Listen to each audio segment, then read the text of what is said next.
there's a quote from a song by Brandon Flowers. He's the lead singer of The Killers. And I think it really applies to the Naruto-Sasuke fight, and it's from Mr. Brightside. It started out with a kiss. How did it end up like this? God damn. That's very well done. Well done, Diaz. Jesus Christ, that's amazing.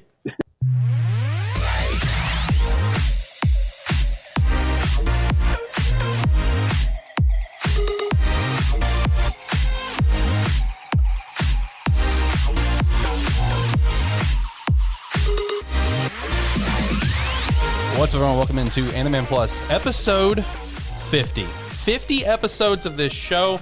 Super pumped to be here for that, especially after the failed attempt that was Animan once upon a time. Animan Plus rebranded. We are 50 episodes in, boys. And not only are we 50 episodes in, this is the 1 year anniversary of Animan Plus since the first episode launched. A shout out to that. We have come a long way. You know, I recently went back and listened to some of our original episodes at the very beginning, and Jesus Christ, have we come a long way. So it's really cool to see where we are now. This is going to be a very special episode. This is a topic for this episode that we've put off for quite a while. 50 incredible fights across anime, manga, and webtoon. We've legit put this one off for a while. It's always a topic where it's like, man, this is going to be a damn headache to do, but we're here. We're finally doing it to celebrate our 1 year anniversary, to celebrate episode 50. It's going to be a good time. Yeah, hopefully you're having a phenomenal day, whatever day you're listening or perhaps watching this podcast of our YouTube channel, youtube.com/Sparky3. Make sure to give us a like on the video, subscribe to the channel, be a friend, tell a friend that you're listening. We'd greatly appreciate that. Joining with me here in studio, I do got Zach. Zach, man, how you feeling today? Are you ready to kick this thing off? I mean, I'm doing good, but it's not my 1 year. I'm still 2 weeks off. Yeah, you are. You're still 2 weeks off. Zach, of course, came in. Man, shout out to that dude. Zach came in to fill in for episode 3, just on the whim. You know, like, hey, I gave him like 3 days of prep. Dude reads like 300 fucking chapters in a couple days, and the rest is history. He's been on the show ever since. Shout out to that. And then, of course, I do have Josh here over the phone. Josh, buddy, how you feeling today, man? 50 episodes of me and you doing this show together. You know, we are, after our failed attempt of Animan Once Upon a Time, we came back bigger, better, and stronger than ever. How you feeling, man, after 1 year of doing this show now? Oh, yeah, I'm feeling really good. And it's a big difference going from, like, the original Animan where we completely spoiled an entire series of Bingo. one episode. Yep, the very first episode completely spoiled all of Demon Slayer. Yep. Like a bunch of freaking rubes. Dude, hey, we had to find our ground. We had to find our footing, exactly what we wanted to do. And I feel like we've done that here with Animan Plus, and we're continuing to figure out exactly what we want to do and evolve the show. You know, 1 year down for this show, 50 episodes in. You know, it doesn't stop here. We just need to keep growing and keep getting better. This episode also, not only is it, you know, the 1 year, not only is it the 50th episode, it's also a special episode because I believe, if I remember correctly, this is the only episode that we've ever had a guest of on Animan Plus. I don't think we've ever had a guest on here. Yeah, no, you're right. Technically, you were the only guest, and then you became a permanent co-host. So, yeah, we do have a guest here today. This man, a former roommate of mine, good friend. He has actually never been on any of the Sparky 3 podcasts. Super excited to have him in here. I've wanted to get him on a show here for a while because this dude is electric to talk to. And that is my friend, who's also happened to be named Zach. So we're just gonna call him Diaz here. Diaz, buddy, how you feeling today? How you feeling being here on Sparky 3? Oh, well, you know, I'm excited to be here. Obviously, it's nice to be invited in for a show I've heard you talk about for a long time. Almost a year now, like you said. Yeah. You've been wanting to do this even longer than you've been actually doing it. True. So, you know, it's nice to be able to come on, give you a hand with it, because I know you've wanted me to do it well before you even started doing it. Yeah, and you know the way that he put it is very true. You know, of course, this guy. I mean, we've talked over at Loud Hard Gamers how John lived with me as well. You know, former roommate. But I mean, Diaz here, man, he's been a roommate a lot longer than John was. You know, we lived at a rent house together for a couple years before we moved over here into the house that I own. And what he said is true. You know, I wanted to do podcasting for so long, and now we're a year into Animan Plus. We're, you know, coming up in 2022, going to hit our 2 year for, you know, Loud Hard Gamers in May. So I mean, we've come a long way, man. Sparky 3 and this show, Lighthearted Gamers and everything, we're continuing to grow. We got a terrible football show that's launched, of course. We got Spark Bark, our Shoot the Shit podcast that's on the way. We have a movie podcast on the way as well, which hopefully Diaz will be involved with on that one. Lots of good things going on over here, and like I said, make sure you give us a like on the video, subscribe to the channel so you can stay up to date with all these things that are going on. So let me go ahead and address one thing about Animan Plus before we jump into this list and jump into exactly what to expect out of this. So I did mention that, we're going to continue to try to grow and just keep, try to improve the show the most that we can. So starting next week, we are going to do it'll be an experiment. If it works out well, we'll rock with it for a while. If it doesn't work out, we may go back to the original format. We'll see. But starting next week, there's actually going to be 2 uploads for Animan Plus every single week, right here at the same RSS feed. If you're subscribed to the show, hey, you're good to go. Don't worry about it.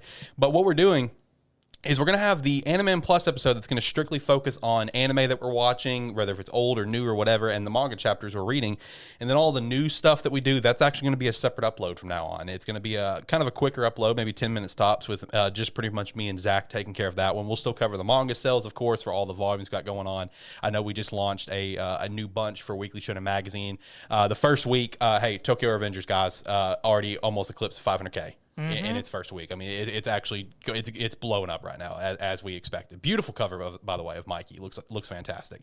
So we're still going to be talking about that stuff with the Animan Plus news, and then like I said, Animan Plus will just be us talking about anime. We're going to I think it's going to be good because we're going to be a lot more detailed with our episode talks, because depending on how the news goes, it could be 30 minutes by the time we get to anime. It's like, shit, dude. It's like we have to speed run through, some stuff. So looking forward to that. Like I said, we'll see how it goes. It's going to be an experiment. If it's received well, we'll keep rocking with it. Now about this list. All right. So first and foremost, we are respectful to people that are anime only viewers. So we'll have some honorable mentions that, of course, naturally would probably be on this list in a normal world, but they're stuff that has not been animated yet, but it's like a popular series that's set to be animated at some point, whether if it's like Tokyo Revengers, My Hero Academia, 2 prime examples right now. So we are pretty respectful to this list in terms of, if it's already been animated or if it's a manga only fight, it's been out for a while. Same thing for webtoons. And another thing to stress is this is not a ranking list by any means. While granted, what we're going to have in some top 10, top 20 are things that you would expect to be there. We're not saying that these are hands down the greatest fights of all time. Maybe some of the ones in top 10, yes. But, at number 50, we got things kicking off with a pretty awesome fight, and then we got some kind of underrated ones, and we got some awesome ones kind of late too. So it's not a ranking list. Please let it, this is just our opinions on fights that we really enjoy across the massive landscape of anime, manga, and webtoon. With that said, I'm ready to go ahead and jump into it if you guys are. We got 50 fights to go over. Hell no. All right. Well, anyway. All right. So that's the show, guys. That's the end, everybody. All right, so if hopefully, you want to like, comment, Thanks for having subscribe, me, guys. rate, Yeah. whatever you'd like. Because I hate this list and I've been against it the entire time. all right. Well, that's going to do it for the show. He said it. Hey, Diaz, thanks for joining us, man. Yeah, absolutely. Thanks for having me. This was Josh. great. Josh, hopefully you have a good rest of your day. With that said, see you later, guys. Bye. All right, we're back anyway. All right, we're doing the list. We're doing the list. All right, so let's jump into it. What? Hold on. What happened? What do you mean? What happened? Where are you at? Where were you? I'm gone. What happened? Dude, this guy's high as a kite Did he right now. vape already? Yeah, I think he's on another planet right now. God dang it. Josh, I'm looking forward to hearing all of your breakdowns for these fights, assuming that you're on another planet right now. Well, okay, so I was also reading about these fights to get a little more context on them, and all I hear is, "All right, we're done." I was like, "Did I just read through that entire episode? What's going on?" Oh, that's funny, dude. You're on another planet. Yeah, no, that's epitome of the picture that Josh sent us. Yeah, in the Discord. Yes, it with is. the 3 dragon heads. Yes, that is true. That is Animan Plus to a T. Well, he was worried about it for a second there, and now he's just kind of like, well, I've already done my part, Yeah, it's time to go chill, watch One Piece probably. He's like, wow, this was incredibly easy. I breezed through that list it was nothing. Yeah. I know. I was like, "What does I worry myself for? That was super easy. I didn't even ask me a question." Yeah. So, All right. but for real, were you not recording? We've been recording this entire. What do you? Oh my God, Josh, you be quiet. Your turn's gonna come up here very soon. Okay, we're gonna jump into it. And also shout out to the fact that go ahead and get ready, ladies and gentlemen. If you guys listen to this show, you guys know how wonderful I am at pronouncing names. There's probably gonna be a lot of butchering in this list of name pronouncing. So let's jump into it. Coming in at number 50. I have picked on this one versus Broly from the Dragon Ball Super movie. But hey, also shout out to the original Broly movie as well. That movie was one of my favorite Dragon Ball Z movies growing up, 100%. But the versus Broly in the new movie is absolutely incredible because of the animation, the switch between introduction to Super Saiyan God Vegeta, of course, which is the first time we've seen that outside of fan fictions, or Dragon Ball Heroes, which is not canon, of course. But just the animation that they went for this movie, where it's like there was a lot of bits where it's like you're looking at it through first person, of where it's like Broly punching Vegeta through a mountain, or you're looking at it from Broly's point of view getting punched through a mountain, etc. Top to bottom, the animation's incredible. Goku's transformation scene where he's going up to Super Saiyan Blue, you have a brief instant of Ultra Instinct. Broly just learning as this fight goes on, because Broly knows he's strong, but he doesn't know what a Super Saiyan is. So throughout this fight, he's consistently learning from Goku and Vegeta, getting stronger and stronger and stronger, to the point where Goku and Vegeta they can't take him even with their god forms, causing them to retreat. And of course, we get the canon introduction to Gogeta, who does go Super Saiyan Blue to finish up the fight there. And then the way that the movie ends with Goku going to visit Broly is really the best way to explain this fight, where Goku's just like, hey, this guy got as strong as he is now on his own, just on a whim. Imagine how much stronger he could be with training. And that really sums up this movie real well. It's like Broly was literally just learning as he went. He's just like, I know I've always been strong, but I'm just going to wing it and we'll see what happens. Gets his ass kicked majority of the movie before he starts kicking ass as he gets into the legendary Super Saiyan form. This movie is absolutely phenomenal, just visually. The animation is absolutely incredible, and I'm really pumped to see what they're going to do with Superhero. While I'm kind of confused about the direction of that movie of Superhero, I still, animation-wise, it's going to be absolutely stunning, just like Broly was. Coming in at number 49, we have the Autumn Showdown Finals from Food Wars.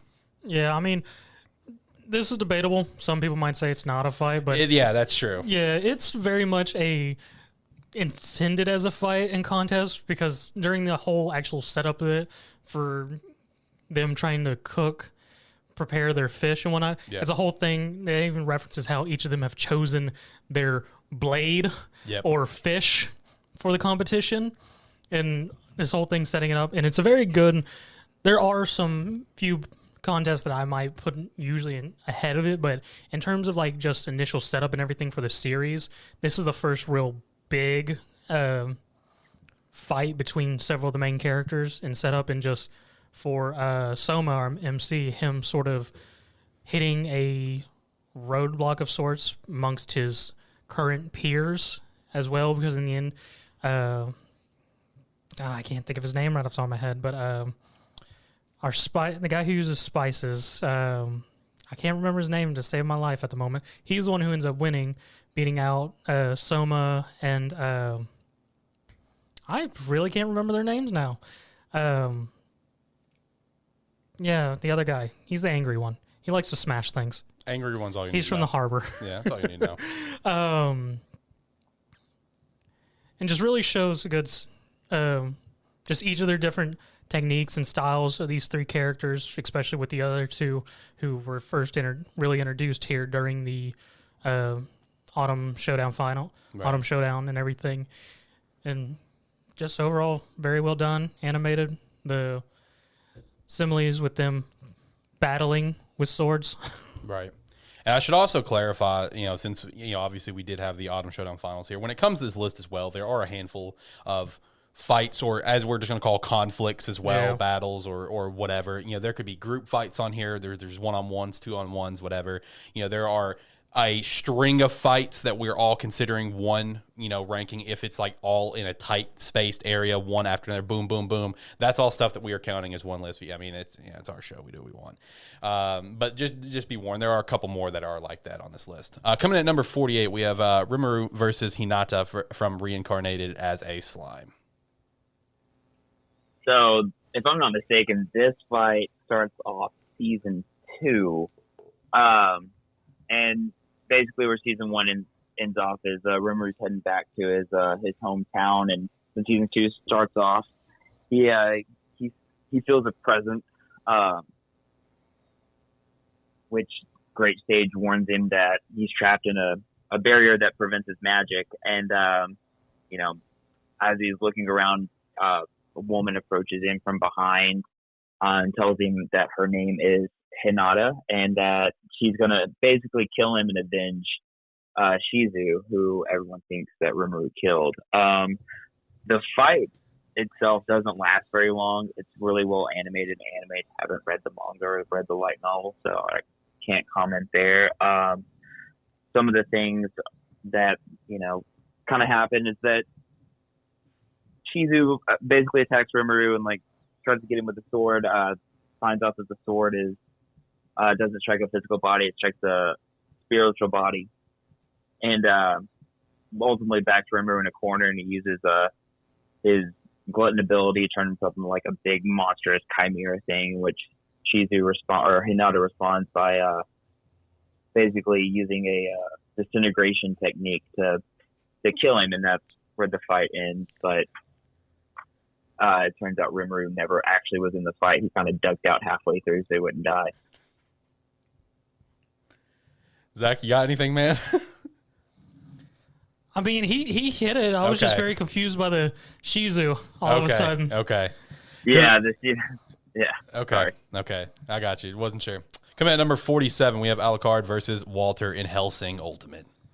Now, for anybody that's a fan of Hellsing Ultimate or has seen the original Hellsing, you probably all know that. What's going on? Oh, God damn it. What'd you do?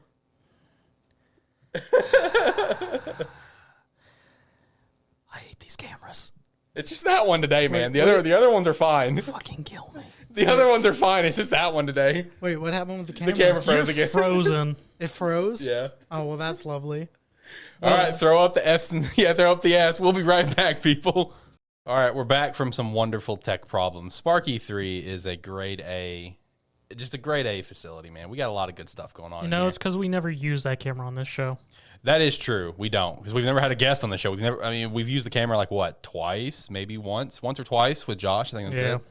But anyway, so number 47, Alucard versus Walter from Hellsing Ultimate. What do we got going on? So, anybody that's ever watched any of the Hellsing Ultimate, or if you've watched Hellsing Ultimate Abridged, beautiful dub by, Team 4-Star. Shout out.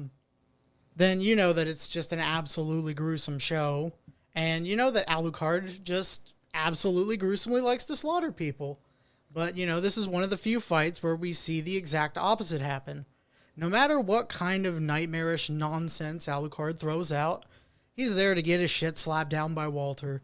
The one guy throughout the show that consistently slaps other people's shit down, no matter who you put in front of him. So this is kind of one of the reason why I like this fight so much is just, you see this cocky character, and, he's a cocky character from opening to ending in the show, even, especially if you watch the abridged version. Oh, yeah. He is, which, shout out to Takahata 101. He does an excellent job just making Alucard a fun character instead of just this grisly, psychotic vampire. But, it's great to just see this character that's next to a god for all intents and purposes in this series be beaten by just a vampire slayer. Right. That's what Walter is. Down to his core, he was just a vampire slayer, which is why he ended up fighting Alucard to begin with. Wanting to see, can he beat this guy?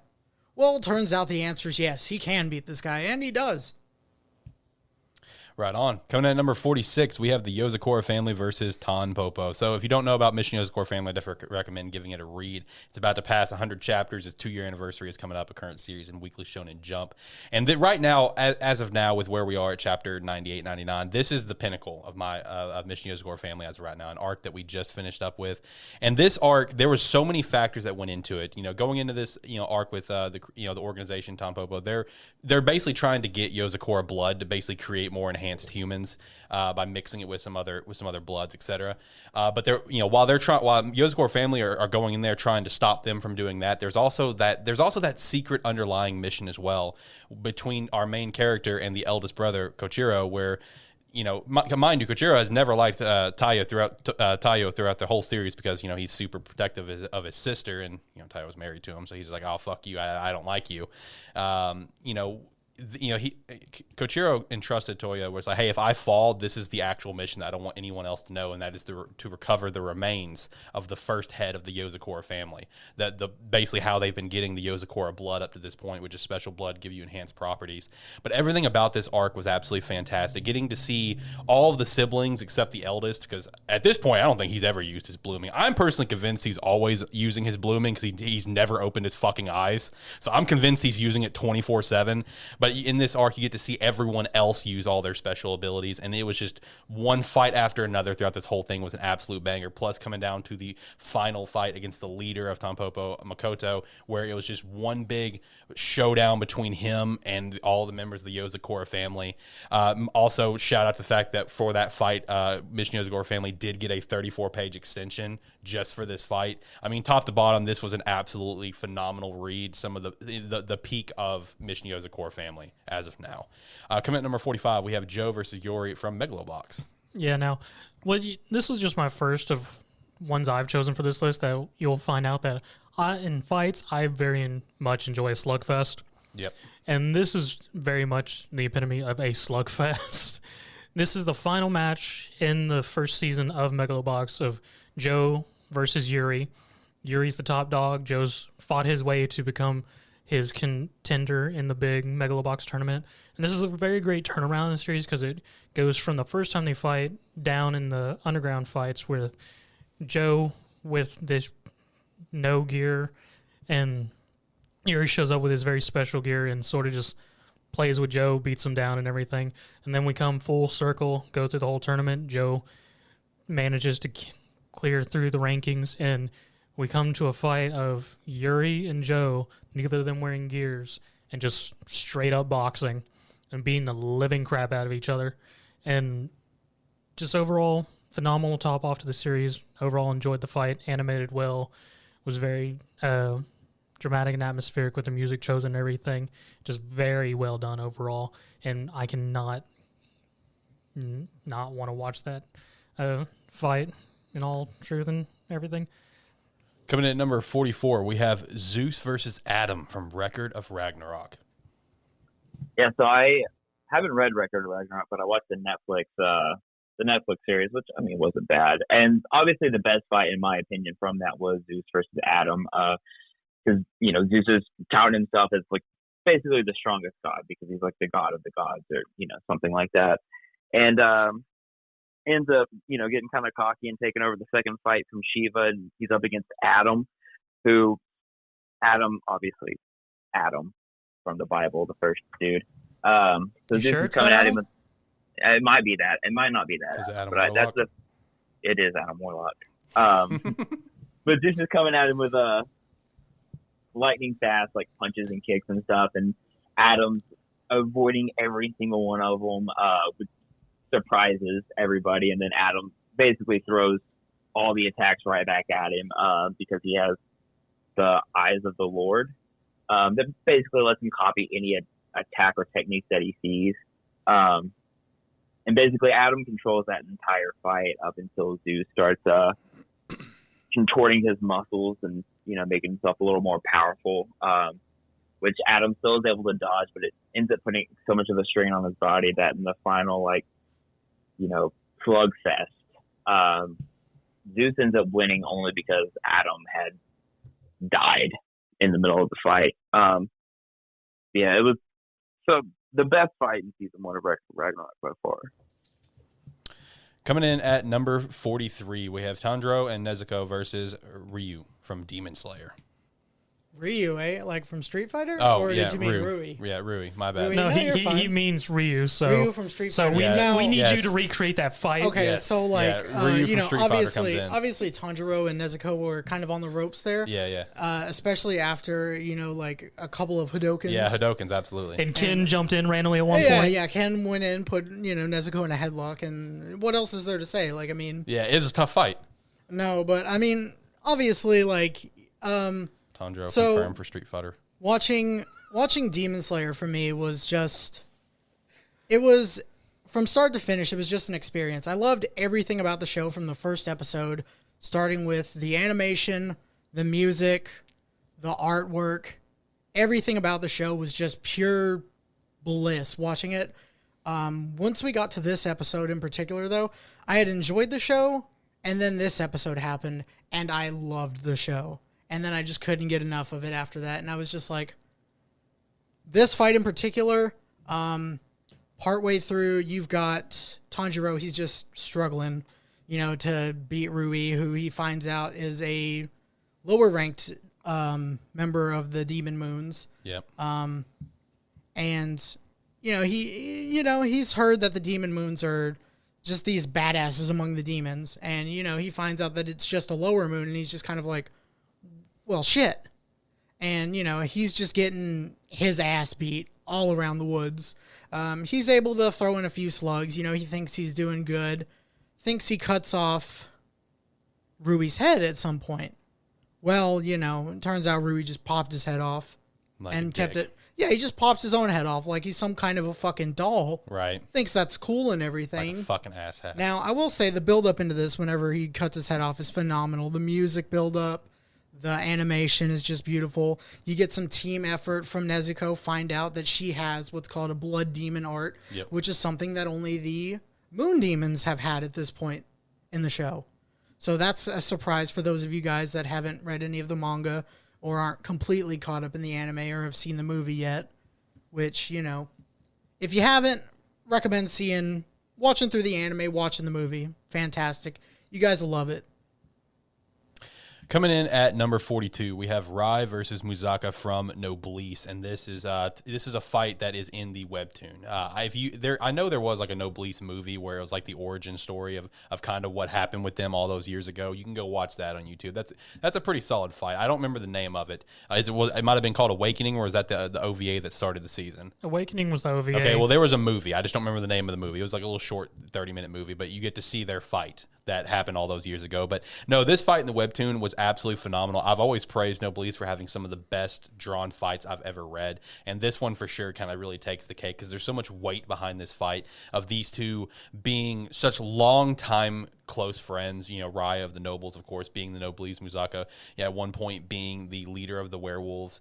Them both being kind of very secluded, away from kind of people. They don't really have friends, but these two end up becoming friends. And what started their fight all those like 700 years ago, I forgot how long Rai was asleep, was because Muzaka lost his daughter, and he wanted to destroy all of humanity, and Rai is trying to protect humanity.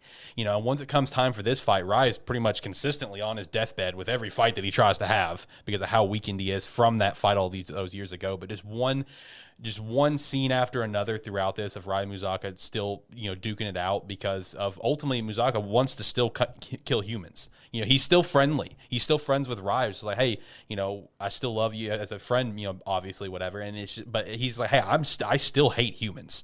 So of course that clash was going to come, and it was just a phenomenal fight beginning to end. If you have not read Noblesse, I definitely recommend giving it a read. Coming in at number 41, Sato versus Monarch in Bento. So this is a troll series. Yeah. For anyone who doesn't know what Bento is, it's a 12-episode series where it's literally a bunch of high schoolers fighting in supermarkets and other weird locations for half-price bentos late at night usually. And this was sort of the big fight to end pretty much the first arc of the series. And it's actually Sato, the Ice Witch, and the Beauty by the Lake versus Monarch, all of them teaming up to fight the big boss of the West Side, because it becomes a whole story of the East fighters versus the West fighters in this whole thing. And he's been beat down and whatnot, and he shows up... He shows up in some weird crap. He ends up getting the name of Hetai, pervert, pretty much, because he shows up to a fight in a schoolgirl's outfit, showing off his boxers. And all this fun.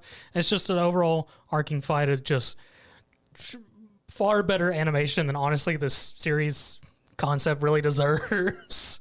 Them just fighting it out of this grocery store, coming blows to blows, and him just sort of throwing away, and then finally Sato coming through and just clogging him, one good one, taking him out, and claiming his bento for the night. Coming in at number 40, we have Regan versus the 7th Division from Mob Psycho 100. Joshy Poo, that's you, my friend. Done. I know. Okay. I put it on mute for a second. God Sorry. dang it. I do it every week. I don't know why you would ever expect anything different from me. But no, this fight is probably my favorite fight from all of Mob Psycho, and it's pretty much just a giant meme fight because Reagan's obviously like the wimpiest character in the entire series, and is only in this fight because he got cut in the back and Mob went to like 100% and ended up transferring it to Regan, who basically just makes everyone look like they're just playing with toys, and the entire time is just constantly insulting them. It's so good. All right, coming in at number 39, we have Team Light versus Ethan from Hardcore Leveling Warrior. So this is a fight I very enjoyed. It's pretty much one of the fights climax to the end of the first season of Hardcore Leveling Warrior, and it's Ethan, who this whole entire time, after the very first chapter, he's been slowly leveling up back from level 1 after being top of the list. And him and his group has managed to come in the finals of the big fighting tournament going on, fighting against the Team Light, his group of cronies who are doing whatever they can to fight Ethan off and everything and claim whatever the reward is for themselves. And it's a great moment because right before this, Ethan gets killed again. And what Ethan's special thing is, he can steal other people's stats, but if he dies, he loses all stats, immediately reverts back down to level 1, and has a hard reset. So he just died. He sort of shows up in the basic noob gear, and everyone's just like, what is this joke? And then he uses a bunch of skills and everything to allow his buddy Dark to reset him, and he goes back to his former number 1 self, and it's just a great moment because this is first time in the series throughout the whole season of seeing him at his peak, and everyone in the crowd and even the 3 people on the other team going, shit. As soon as it happens. But besides Light, he's never dealt with Ethan when he was at the top. He has no fear, and he's just like, what is this? And it just ends up being a battle of Ethan wrecking all of them. He literally plays with them and just overall just doing what the number 1 does best, stomping the living shit out of everyone. He even takes a moment to let Light, after he's taken out Light's cronies, to allow him to level up, acquire the power of the, I can't remember, but pretty much the Abyss power. And he wrecks that too. So it's just Ethan very hard in the series stating at this point in time that we've always known he was number 1 at the top of the game, but this was showing off this is why he was number 1. Coming in at number 38, we have Jason versus Kaneki from Tokyo Ghoul. So Tokyo Ghoul is a series about your typical beta anime character who gets powers, and instead of being a badass with those powers, is just a mega crybaby. Yes. So up until this part of the show, you just watch this guy take L's. On the daily basis. It's like he's Krillin and he's trying to go for Krillin's record. Yeah, basically. This guy is just L after L. Like, this guy is hoarding more L's than Taco Bell is with their sauces whenever I try to ask for some. But, so, you know how you reach a point in an anime where the main character has decided that they're not going to be a beta anymore because you hear the opening theme play right before they're about to have a fight. Oh, yeah. So that's how you know that you're like, wait a second. This guy's not a beta anymore. He actually asked this girl out to prom.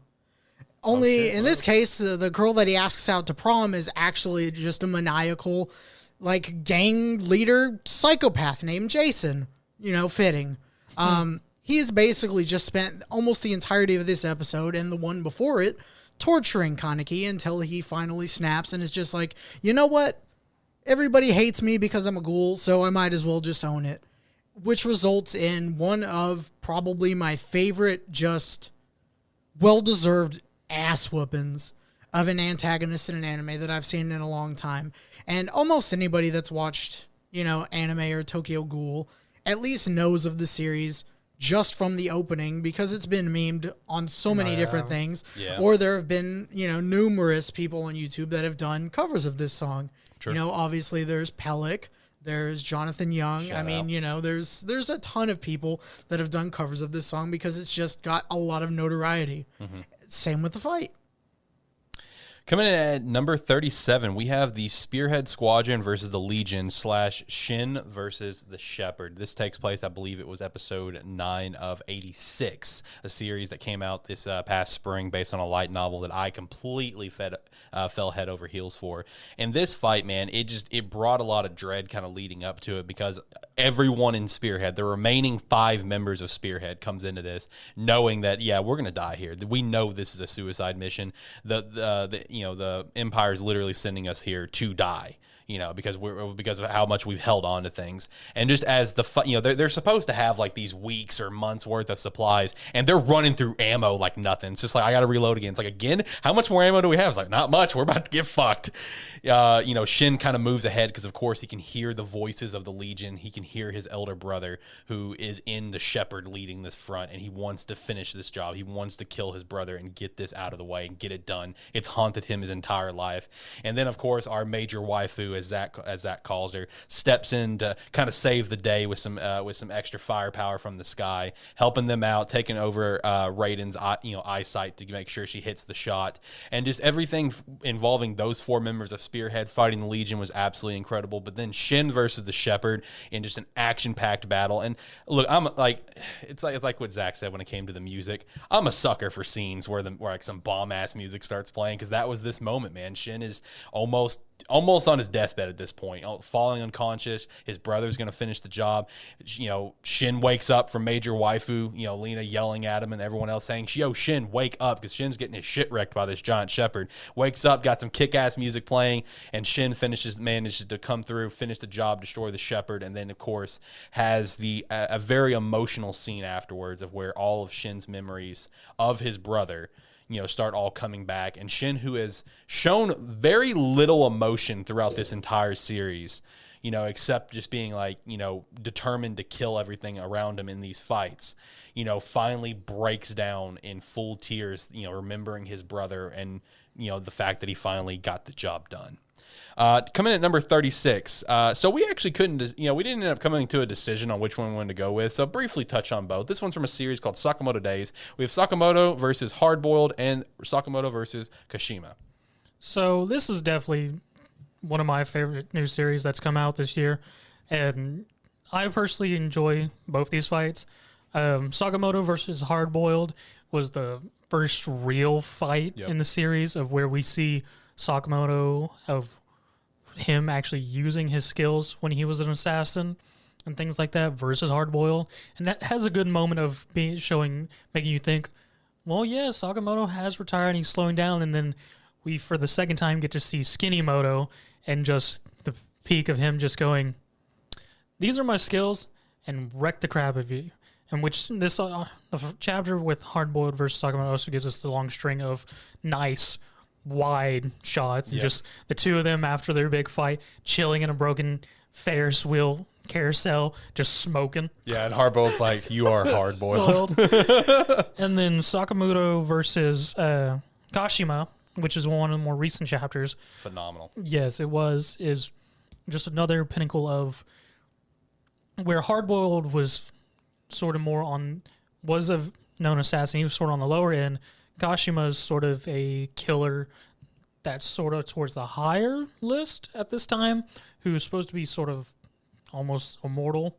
And he goes to fight Sakamoto, who he thinks is going to be easy. It's this big round tub dude who just literally fell on top of him. Yep. And which leads to a long fight on freaking subway trains, and just a whole thing of them fighting through these trains, Sakamoto dodging, moving people out of the way, countering, which leads to Kashima even throwing Sakamoto out of a window, and Sakamoto's just like, where are you going? Completely runs down the other train he was thrown into to jump lots back of trains into the other train to finish wrecking Kashima's crap. Yeah, and when it came to that fight, one of the best moments is the end of the chapter where Kashima is kind of stepping up. It's like, all right, where'd he go? And you just see Skinny Sakamoto right there. You're just like, shit's about to get real. Skinny Moto is here.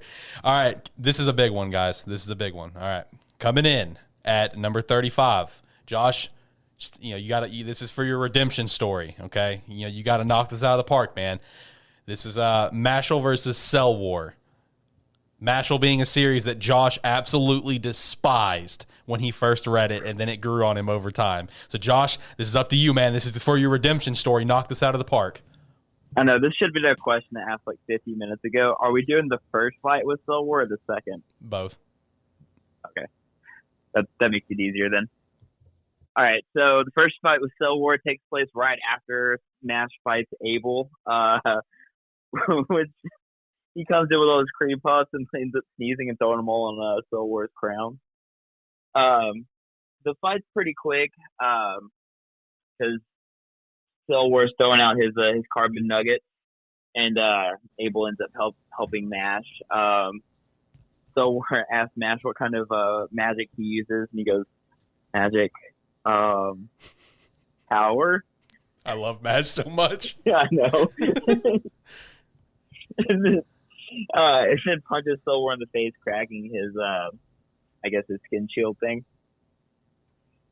Silver pulls out a mirror, which everyone at this point nobody knows that Mash doesn't have magic, so they're just like, "Mash, watch out! That thing's gonna send any spell you have right back towards you." Like, the only way we could beat this is without using magic. And Mashal just kicks him in the face, and everyone's just like, "Magic, magic." This is really good. And then basically, after Mash kicks him in the face, Silver gets a little insignia on his hand and comes to a revelation, which we don't find out till much later meaning now, because we're skipping ahead 30 chapters, to Mash versus Silver Part 2, where Silver tells Mash, "Nice to meet you again," which Mash responds to, "Yeah, it's been a while. It's that next to the entrance ceremony, right?" He has no idea who he is. Mashal completely Silver's like, "Don't tell me you forgot." And he's like, "I'm so sorry." I don't know who you are.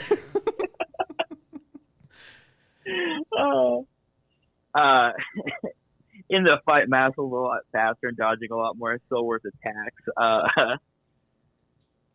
To which Mashal responds, "I've seen them before, so they're kind of played out." And then Silver makes these diamond disc cutter things to cut Mash up. It ends up cutting up the skull, which Mash remarks on.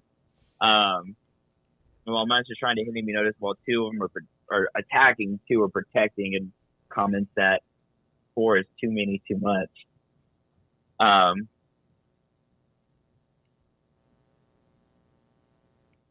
Then what? Sorry, I had to pause for a second. I was like, I'm just gonna skip a bunch of this and just go to where Mash puts him in the headlock and basically like asphyxiates his brain and makes him feel hallucinations to win the fight. All right, so next up, coming in at number 34, we have Mori Jin versus Pandora, also known as Sujin Lee. This is going to be in the next season of the God of High School anime is when this one should be taking place. It's season 2 of the webtoon. Whenever that happens. Yeah, whenever that happens.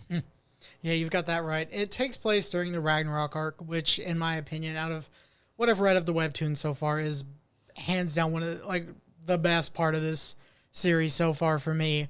Part of what I really love about this fight is it's not one of the most out there fights in the series, because throughout the series, almost everybody has what are referred to as borrowed powers, or they're considered true fighters. Both of the people in this instance are both borrowed power users, yet this entire fight is just two students of two rivals duking it out as the world falls apart around them. And at the end of the fight, Sujin, basically just wants to be left for dead. She admits that Mori's fighting style learned from his teacher, Taijin, is the superior of the two. But Mori still goes out of his way to save her. And, typical anime style, they become friends. You'll love to see it. You love to see it.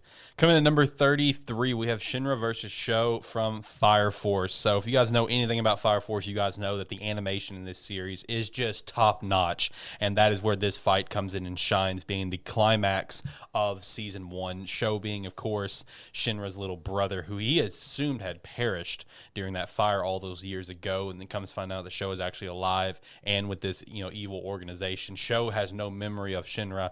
So throughout this entire fight, Shinra just wants to get his brother back and try to, remind him that, hey, we're brothers. Sho has no idea what he's talking about. Sho talks down to their mother. Shinra shows off his unbelievable speed and gets up to Sho. It's like, yo, don't talk about our mom like that, dude. And then as this fight goes on, you get to see Sho's power where he's essentially able to freeze time, but Shinra just continues to evolve in this fight where he's faster than that itself. Is that whenever Sho uses power, he's just like, where's this motherfucker at? Because he can't find him. That's because Shinra was still moving so quickly. He had no idea what was happening.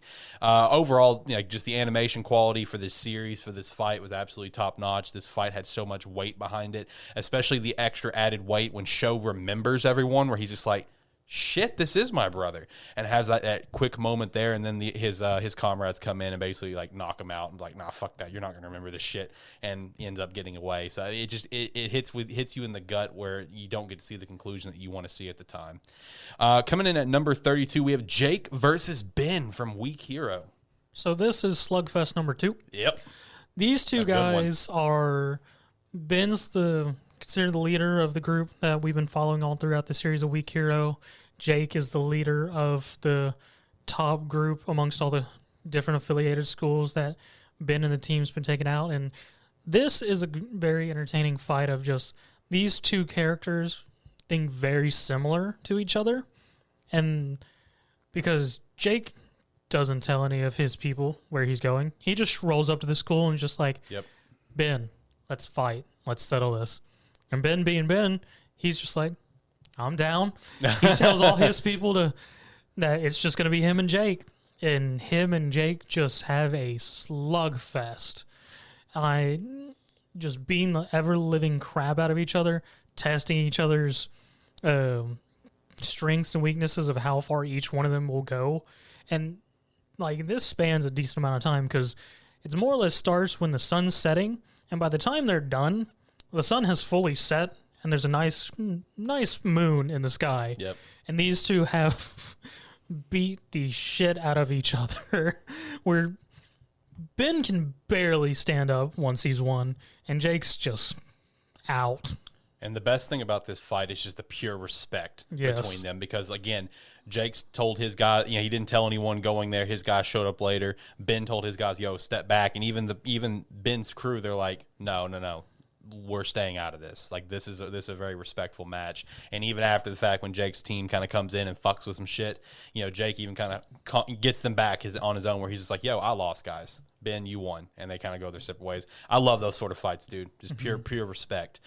Coming in at number 31, we have Rock Lee versus Gaara from Naruto. Yep, it's the only fight from Naruto I remember. The best fight from Naruto, in my opinion. Josh, this was your pitch, so let's knock it out of the park. It was my pitch, yeah. So, I mean, I really like this fight just because, is good. During the Chunin exams and Gaara's just being like, everyone's pretty much afraid of Gaara and just kind of controlling this fight with Rock Lee until guys like, yo, take him off.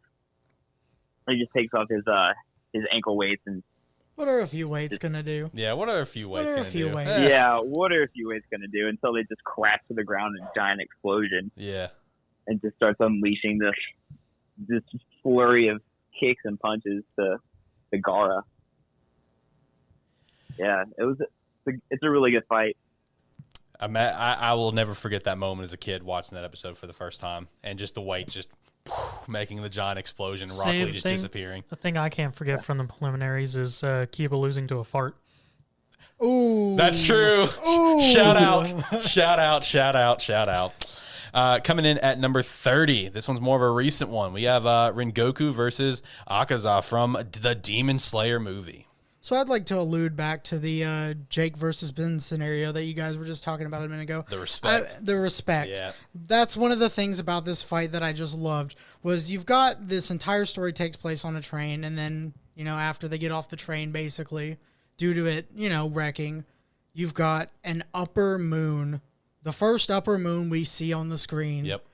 Throughout the entire anime at this point, and a Hashira fighting. The only Hashira we had seen fight any throughout the series up until this point was Tomioka. And, oh my god, the butterfly girl. I'm blanking on her name right now. I always blank on her name unless I'm actually reading or actively watching at the moment. But, they're the only two we've seen fight at any point up until this. So it's just nice to see this respect that these two have for each other. Rengoku recognizing that this is an upper moon, the upper moon recognizing that this is a Hashira, specifically a flame Hashira, which I believe Akaza had mentioned that's the only kind of Hashira he hasn't killed before. Yep. So I'm just like, oh, okay, well, so this guy's an asshole.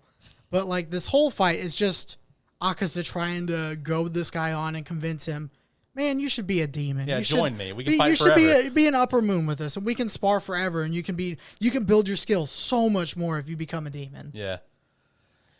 Coming in at number 29, we have Saitama versus Boros from One Punch Man. This is some of the pinnacles of One Punch Man, of course, and just how beautiful the animation is. Okay.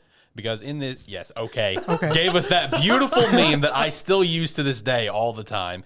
But no, this fight, while it was ultimately, let's be honest, in the end, a one-sided affair, as they all are. That's the meme of this show. It's just, we got to give a shout out to this fight because the animation quality is top fucking notch. I started watching One Punch Man because I saw a clip of Saitama versus Genos, and I'm like, wow, that is animated beautifully. And I rode with it ever since. And this is the same fight where this is the first time where Saitama almost somewhat kind of gets a challenge. He does use a serious punch to finish it off, but everything about the fight is absolutely phenomenal. Obviously, again, like I said earlier, I'm a sucker for some kick-ass music. The intro did play in this fight, which was awesome, added to it. Saitama jumping off the moon, coming back down to earth, with getting the serious punch to finish it. Overall, a great fight, but I also want to give a shout out. I very much debated not putting this one on here, but instead putting the dream fight that Saitama had, because that was a really good fight. I loved the dream fight. That almost made the list. I want that record to be known. Coming in at number 28, another one of Zach's slugfest. We have Yusuke versus Chu from Yu Yu Hakusho. This is classic slugfest. Yep. For anyone who's watched anime in the 90s, you more likely watch Yu Yu Hakusho. You more likely watch the Dark Tournament. This was the first sort of boss fight equivalent, the first leader of one of the groups.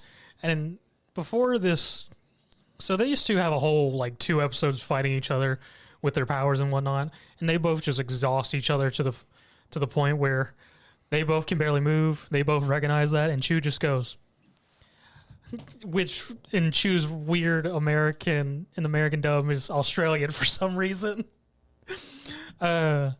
So we're going to have us a good old knife edge death match. And it's 2 knives, sticks them in the ground, and he's just like, place your foot on that knife and I'll place my foot here, and we're going to beat the shit out of each other. If you step back, you cut your foot. And that's what the two do for an entire episode. Just beat the shit out of each they other. They just punch each other nonstop. It's not as animated as well as a lot of things nowadays, but for the time, it was animated phenomenally. Just the atmosphere, the tone of music, just the whole showing the audience animated of how they're reacting to this. That was that hand-drawn action back in the 90s. Yep. If you haven't noticed, Zach really just enjoys a good beatdown, a good old slugfest. I mean, when you say fight, I want an actual fight. Yeah, he wants a slugfest. All right. Coming in at number 27, we have Hisoka versus Kurolo from Hunter x Hunter. All right, so this is a manga-only fight of the anime. Sad. It kind of ended. Rip. Yep. And personally, it's probably in my opinion, the best fight in the entire series. Just because it's a big payoff that we've been waiting a long time for, because Hisoka's main goal was to fight Chrollo. And before this, Chrollo, lost his nin ability. So coming into this fight, we don't really know if he has it back. We kind of assume he does, since Greed Island. And not only does he have it back, but he has a whole bunch of new nin abilities to use, which aids in this fight. And oh man, it's so good. All these abilities and stuff, I can't even remember all of them. But ultimately, Hisoka ends up losing, from what I remember, getting his face blown off in his hand and basically almost dying. I really wish the anime would have gotten to this fight. It's so good, and I can only imagine what it looked like animated. Well, Josh, I can definitely relate to you on that one because later on in the show, I do have a manga-only set of fights that I do wish could have been animated, so I understand your pain. Coming in at number 26, one of the two greatest feelings of satisfaction payoff that I've ever experienced in a series, both of which being in this series, this being the 4 cardinal heroes versus the Pope. The satisfaction that I'm referring to is the fact where everyone kind of realizes that Shield Hero is not a piece of shit, that it's this church, the Pope doing all this fucked up stuff. And then, of course, the other satisfying moment I'm referencing is when Mind gets found out to be a giant, massive bitch. But 4 cardinal heroes versus the Pope. I've got 4 words for you about this fight. Here we go. Dark, shield, blood, sacrifice. Yep. When Naofumi says that shit, and the Pope's just like, that shield, quite shaken, naturally. Yep. And then just this big pendulum, goofy thing of teeth pops out of the ground, swallows him up. The Pope's got his holy spear of unparalleled power that gets snapped in half like a fucking stick. Yep. And he's just like, this shouldn't be happening to me. I'm God's chosen. Chomp. Chomp.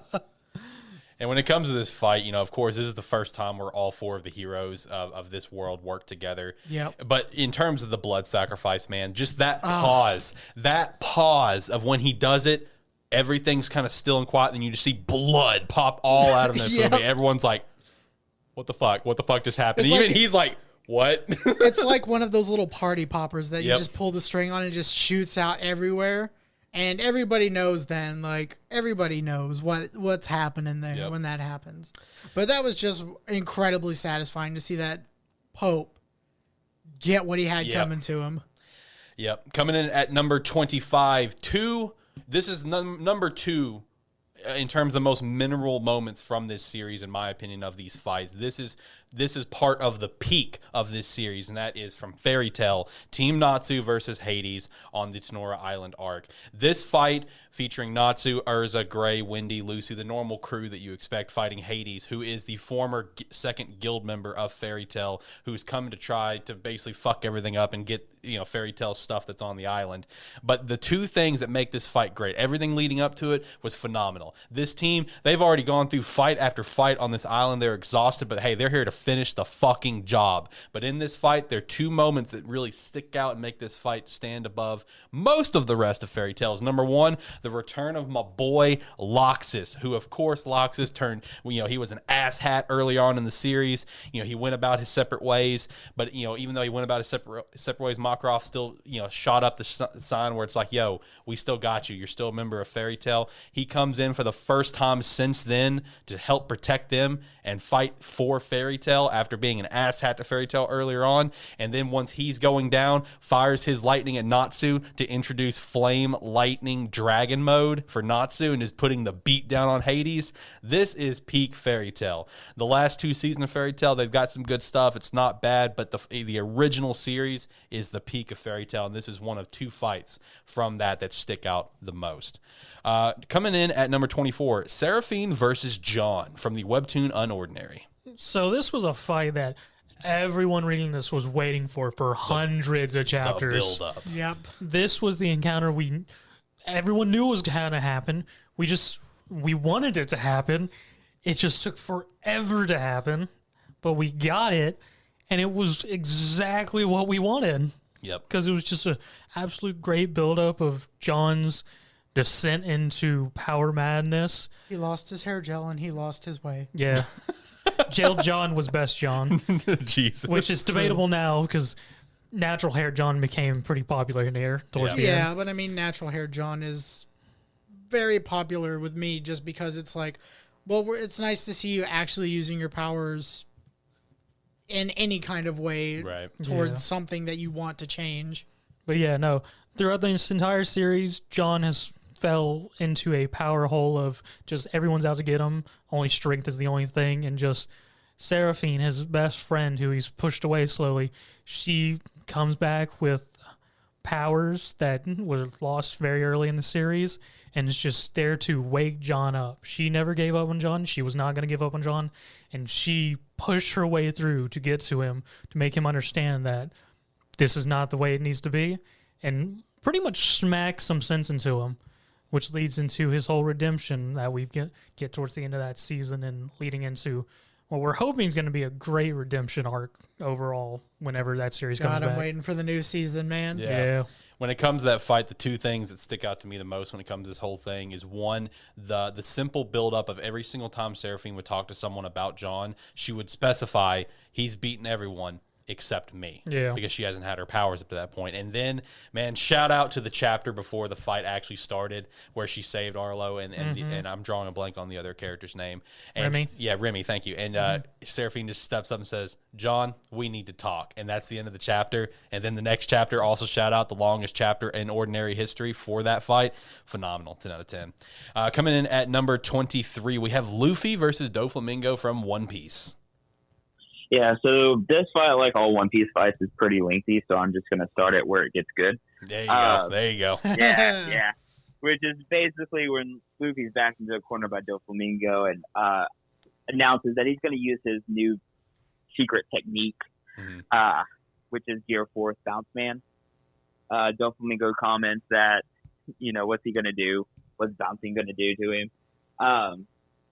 To which Luffy uses his Kong gun and knocks him like 3 buildings away into downtown.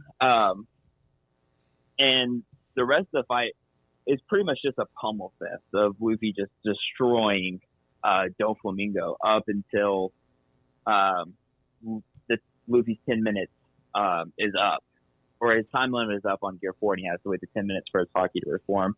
At which time Doflamingo basically reveals that his Devil Fruit is awakened, which before this, no one had really ever heard of a Devil Fruit awakening aside from, the impelled down wardens, or jailers, sorry. So he's able to just basically turn everything into strings and just use it to attack. So everyone's basically trying to play keep away with Luffy, trying to keep Luffy away from Doflamingo. So Doflamingo is basically just destroying everybody else until Luffy's able to come back in and, gets beat up for a little bit before Doflamingo tries to turn Luffy into a puppet, which Luffy's able to break free of by going Gear 4th and delivering one final King Kong blow to Doflamingo and knocking him out. And also shout out this the start of this fight is one of my favorite single shots in One Piece of when Doflamingo was previously just kind of like stomping on Law, and Luffy just comes up, and when Doflamingo goes to stomp, Luffy just puts his foot up where Doflamingo's foot is on top of Luffy's foot, and Luffy's just staring up at him, and they're about to fucking throw down. That is one of my favorite shots in One Piece. It's a dope-ass shot. Yeah, it's really good. See, I've never actually watched, well, I won't say I've never watched One Piece, because I did watch it a long time ago when it originally first was doing a run on Adult Swim, but I have not read any One Piece, and I even know the scene that you're talking about. That is an awesome shot. I love that I have shot. seen the shot, and I didn't know what any of like the premise was to it, but I knew that there was about to be some fucking action going down. Yes, and that is correct. Speaking of action, coming in at number 22, we have Ichigo versus Bakuya from Bleach. Bakuya, sorry. No, you're good. So for me, this fight was really kind of like the entire buildup of the first entire like the first main arc. All of the show builds up to this point, in my opinion, because you've got Byakuya who tells Ichigo, after he just beats his ass in the human world, and take Rukia and try her for treason, basically. He tells her, you're not a Soul Reaper, and you'll never be able to be as strong as any of us anyways. You're just a dirty substitute. And from that point on, like, you wouldn't have any of the rest of the show if it weren't for what happens as a result of this fight between Ichigo and Byakuya.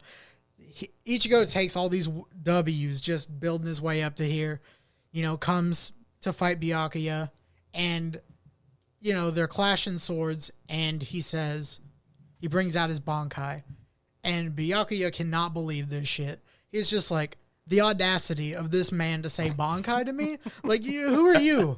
You ain't got no Bankai. Like, look at that thing. It's a regular looking sword. It's just a black fucking Shikai. Get the fuck out of here, dude. And then Byakuya can't fucking hit him. Byakuya is struggling.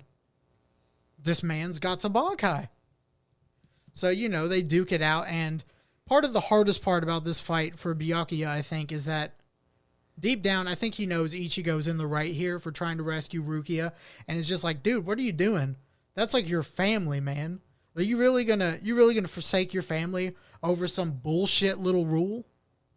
And this is where we get, which is why I say this is pivotal to the whole series, because you have Soul Society, the Gotei 13, all of the people involved in this change as a result of this fight. They start to think, well, maybe the way that we've been running the show for the last ever, maybe there's room for some wiggle room here. And then the things start to change. If this fight hadn't happened and if everybody hadn't changed, well, everybody be doing the Aizen song right now. That's true.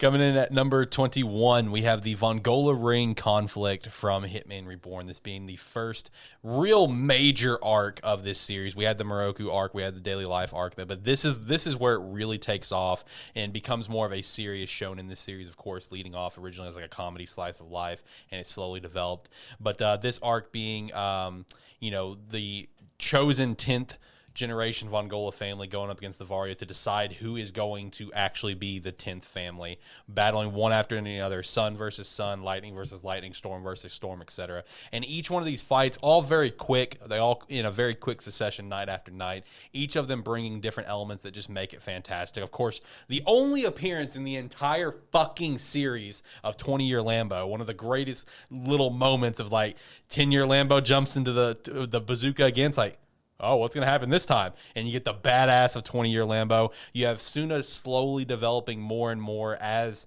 getting more confidence to be a fighter. Yamamoto's fight versus Squall was fantastic because in that fight, Yamamoto had the realization, because Squall said he already beat a swordsman who used the same sword style as Yamamoto at one point and called out Yamamoto's next stance. And Yamamoto's like, the fuck? That's not my next stance.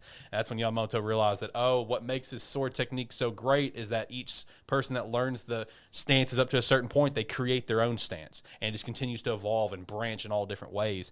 The Moroku fight was absolutely phenomenal as well because it kind of gave a side of Moroku where it's just, where it's like, maybe he's not as much of an asshole. And then, of course, the big finale of Suna versus Zanzas. Zanzas, who believes that he is the son of the ninth boss and believes he's the rightful heir to the 10th. Suna creating his own technique in this fight as well as using the first technique as well. Everything about this arc is absolutely phenomenal, and it is some peak stuff when it comes to Hitman Reborn, a series that I hold very near and dear to my heart. Coming in at number 20, we have Yuji and Todo versus Hanami from Jujutsu Kaisen. Now, this is one of the biggest fights of this year that anyone that's watching Anime Night right now probably saw this fight or saw a clip of this fight. I haven't even seen the show, but I've seen the fight. Yeah. And freaking, this is just an overall just top animated fight. Music's great. Fighting this great spirit, Haname, of the forest or plants. I don't know if it ever specified exactly what Haname was, and just Yuji and Todo just tag teaming that shit, punching, just knocking their block around, throwing them off with Todo's first reveal of Oogie Boogie. Love it. If we get the whole weird clap, clap, clap. Love the claps, love the faces.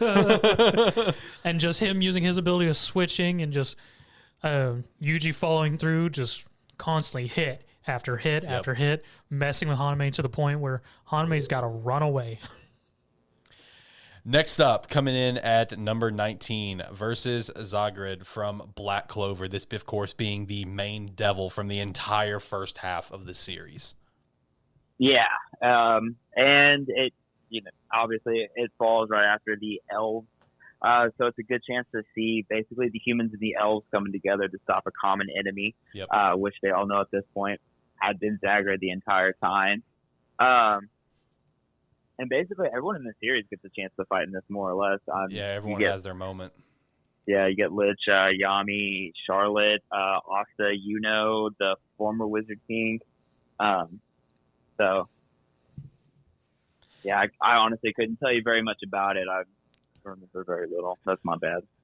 Not enough prep. I would say the biggest thing that is an awesome takeaway from this fight is definitely the conclusion. Once again, I've said it like 3 other fucking times. You get the music coming into play, it's automatically gonna be a great scene. But as soon as like that music starts to come in, and just the awesome moment of Yami, who's pretty far away from the central part of the fight, fires out a dark dimension slash that just goes through multiple layers of where they are, cuts the devil in half, and everyone's like, "What the fuck was that? That came out of nowhere." And Asta's like, "Oh shit, that's Yami's magic." The best part is... I think I've seen part of this fight too. Yeah, the best part of that is Yami literally just went, we'll escape this way.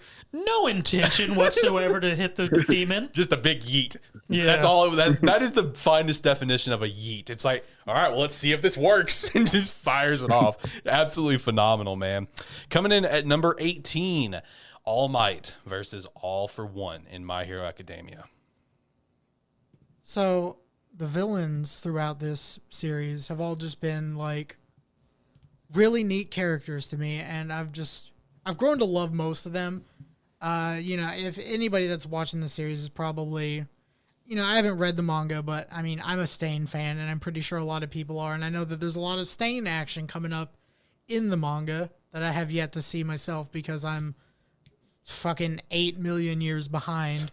But I remember watching this fight, and like this was like the first time I had seen All for One, and I was just like, "Yo, who the fuck's this guy? What's going on here?" Because I was just an anime watcher, and I was like, "This shit is hype." Like, I think the real first fight that I was really hyped about was Deku versus Shoto? no, not Shoto. It was Overhaul. Muscular. Muscular. Yeah. Deku versus Muscular was hype for me, and most of the fights after that were pretty hype for me, but this fight was in a whole league of its own for hype. Like I was on the edge of my seat watching this shit. I'll tell you what, I felt like I was one of those people watching this shit on the TV in the show. Right. And at the end of it, when the dust settles after this massive beatdown, All Might's been taken. You just see him standing there with his hand up, and everybody screams. And I remember everybody screaming because I screamed. Let's fucking go! That's what sticks out. And the big thing about this fight that carries a lot of weight for it as well is just the revealed secret of All Might's truth to the world. Which just further add to the fight of him just really holding on to the last bit of embers to finish the fight. You're next. Yep, and You're next. You're next. You're next. Where everyone it's was your just turn. Where everyone was just like, "Oh yeah, he's gonna beat all the villains," and then Deku's the only one where he's just like, "Oh shit." He's done. Oh, he's like, "Oh fuck, no, this guy's retiring, man."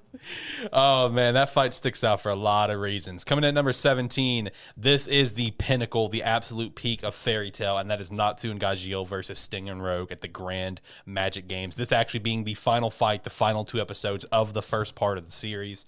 And this is a fight that's been built up for so long because this is when you get introduced in this arc to the 3rd generation Dragon Slayers, being Sting and Rogue of the White and the Black Dragons. And this fight being built up between these 2 Dragon Slayers who have built up their names throughout the 7-year time skip, and the 2 OGs that they looked up to, who are now back from that 7-year slumber on the island, whatever. This fight had everything good about Fairy Tail all packed in one, including the great finale of it, of where they end up falling through the stadium and Natsu just like basically kicks Gajeel in a fucking train cart and throws him down a cave, and Natsu's like, "Bye, Gajeel, I'm gonna take it from here," and then it's just the epic little moment of Natsu holding up his hands, spelling "come on," or bring it with fires on his fingers, and fighting both of them at the same time and unleashing one of his finishing moves. It's also shout out to this series. When people in Fairy Tail use their finishing move, it's fucking legit because they never use their finishing move. So shout out to that. Shout out to that big time. But no, everything about this fight is literally the pinnacle of Fairy Tail. Coming in at number 16, we have Jinwoo versus the Architect in Solo Leveling. This is another real great build-up fight because this is the fight where we weren't sure if it was coming. we all hoped it was coming, and then we got it, and it was exactly what we needed. Jinwoo went through this weird trial, which led to him becoming a player and acquiring this system. He becomes a great hunter and gains all this fame, deals all this thing, grants the Shadow Army, and then he returns to the place where it all started to fight the Architect, the one who put the system in him, the one who was there to make him the vessel for the Shadow Monarch to be reborn. And the Architect's just like, well, it's time. Turns off the system, turns off all his abilities, and all Jinwoo gets a last mission of win in this time limit or die. Yep.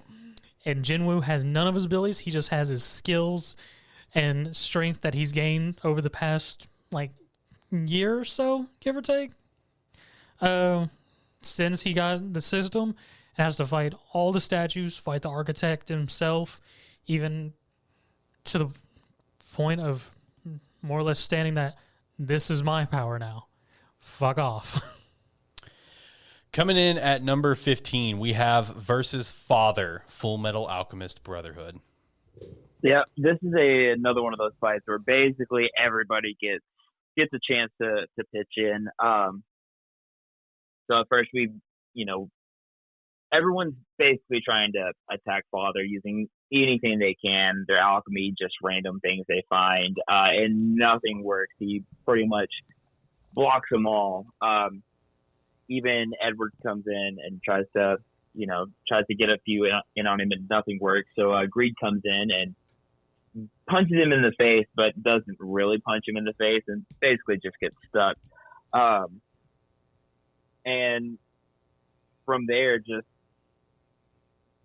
ends up absorbing Greed at some point. It's been a minute since I watched this, and I'm trying to remember from reading like a wiki. I'm sorry.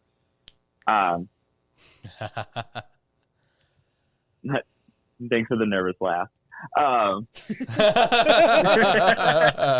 Here's more. Yeah. Anyway, yeah, I'll wrap it up fast. So anyway, Ed ends up getting his human arm back, and is able to create alchemy without symbols or anything, and ends up just taking Father by surprise, and in the end ends up killing him. Coming in at number 14, we have Naruto versus Pain. So one of the things about this fight that was particularly nice is you start off the fight like you do with, most of your larger than life big bads. Just they come in with like a doctor's pad basically, and they're just handing out prescription L's for everybody that's a main character in Naruto at this point in time. So Pain's just walking through the village, just like, here's your L, here's your L. Oh, hey, Kakashi, you're pretty popular. Here's your permanent L, you're dead. Here's your L to everybody else. And, you've got Pain. He's just like, you know what? There's a faster way to do this. So he just decides to level the entire village to, like, literally just a flat plane with one jutsu. So he does it. And Naruto comes in, and he's just like, where the hell did you summon us, man? This isn't the village. Yeah, well, this is the village. Yeah, this is the village. You see that shit back there? And you got your Hokage Mount Rushmore overlooking nothing. And everybody's just like, well, shit. And then, you start this fight with Pain, looking at everybody. He tries to send he's like, you know what, whatever, dude. We'll deal with you when we got the time. Goes to attack the Hokage, and Naruto's like, nah, son, your business was with me. One shot's one of the Pain clones. Like, it's not shit. Yep. And, then he proceeds to just fucking, he's just like, oh, hey, I hear you're handing out L's. Are you taking these? And hands them back to all of the Pain clones. You end up with Naruto pretty much one-handedly just beating the shit out of the Pain clones until it's down to a 1v1. Yep. And then you've got an amazing fight as long as you don't pause it. Yeah, don't pause the Just fight. don't pause Don't it. pause. Yeah, don't the pause. animation's great as long as you guys don't pause. For the Just love don't of God, fucking pause. whatever you do, don't pause, please. But like, it's a great fight. Like anybody that's a fan of Shippuden is a fan of this fight, I'd say. I mean, I feel like that's a fair statement to make. You don't get much more hype throughout Naruto. Then At least the Three second Toads showing part. up in a no village. Yeah, no shit. You don't get much more hype from this fight until you get to see the shit going on in the Ninja War. That's where you get a lot of hype. Yeah. And when it comes to this fight, some of the, had one of the reveals we've been waiting on forever with the fourth Hokage. Naruto absolutely losing his shit, almost releasing the full nine-tailed fox. But then one of my personal favorite moments was early in the fight where he goes to use Rasen Shuriken and he fucking throws it. And the Toad Sage is did he just throw that? Yeah, it was a great moment with the Toad Sage. That shouldn't be possible. Yeah, the whole time about this jutsu, everybody's just like, damn, this jutsu sucks. Because, it's just fucking up your arm every time you use it. It'd be a lot better if you could throw it. And he's just like, I'm a head out. He's like, what if I let go of this thing?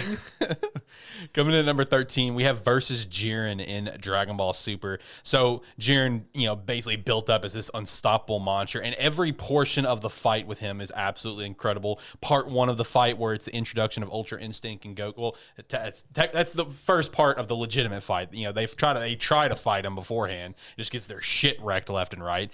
But Ultra Instinct versus Goku later on, when you have the mastered Ultra Instinct versus, I believe they called it the Burning Blazing Warrior or something like that for Jiren's transformation, which is similar to Ultra Instinct. And then, of course, the grand finale of Goku, Frieza, and 17 fighting Jiren to finish it off, which when it came to that fight and watching it for the first time, watching it as soon as the episode released, you never thought a team up you wanted to see was Goku and Frieza, but the team up was absolutely phenomenal between them.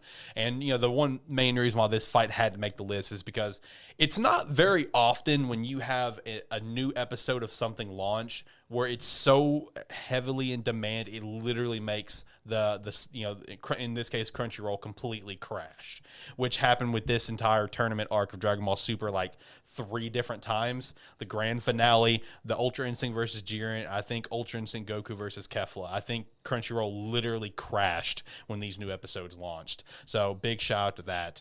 Now coming at number 12, we have Bloody Halloween from Tokyo Revengers. Now this was a fight that is a very entertaining fight because it's the second big fight of Toman versus Valhalla, and which we had Battle of 8-3, but this is the first fight where the entire group is there from the start to finish.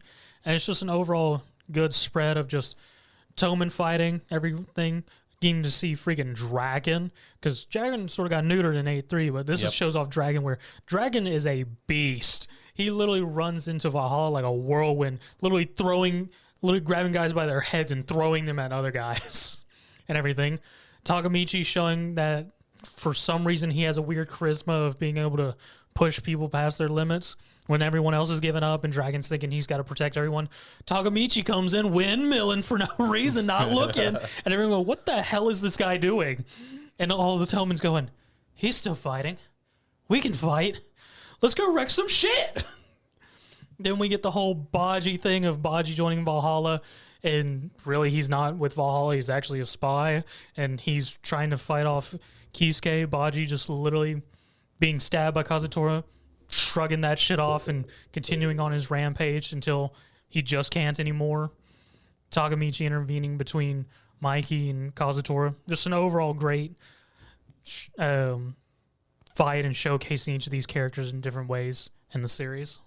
Coming in at number 11, we have the Paramount War from One Piece. Yeah, this one's kind of hard to talk about because it's not just a fight; it's an entire arc. Yeah. There's so many characters, so many moving pieces, so it's just easier to condense it. It's one of the biggest and best battles in One Piece, and it definitely changes a lot of things going forward, especially shaking up the world government, because in this fight we have the Marines, the Admirals, the Fleet Admiral, we have the Whitebeard Pirates, we have Luffy and all the prisoners from Impel Down, and it's just a gigantic war. And in this we end up getting the death of Whitebeard, the death of Ace, the reveal that Blackbeard can steal other people's devil fruit, Shanks coming in to save the day, Luffy witnessing Ace die, getting the scar on his chest from Ake Inu, a bigger bond between Luffy and Jinbei, which comes into play later. We get to see a lot of the warlords in action. Moria comes back. Crocodile is there, so on Luffy's side.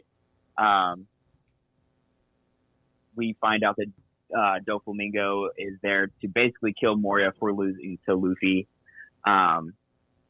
We get the reveal that Ace is the son of Gold Roger, the former king of the pirates who started this entire story, which at the time was a huge, shocking reveal.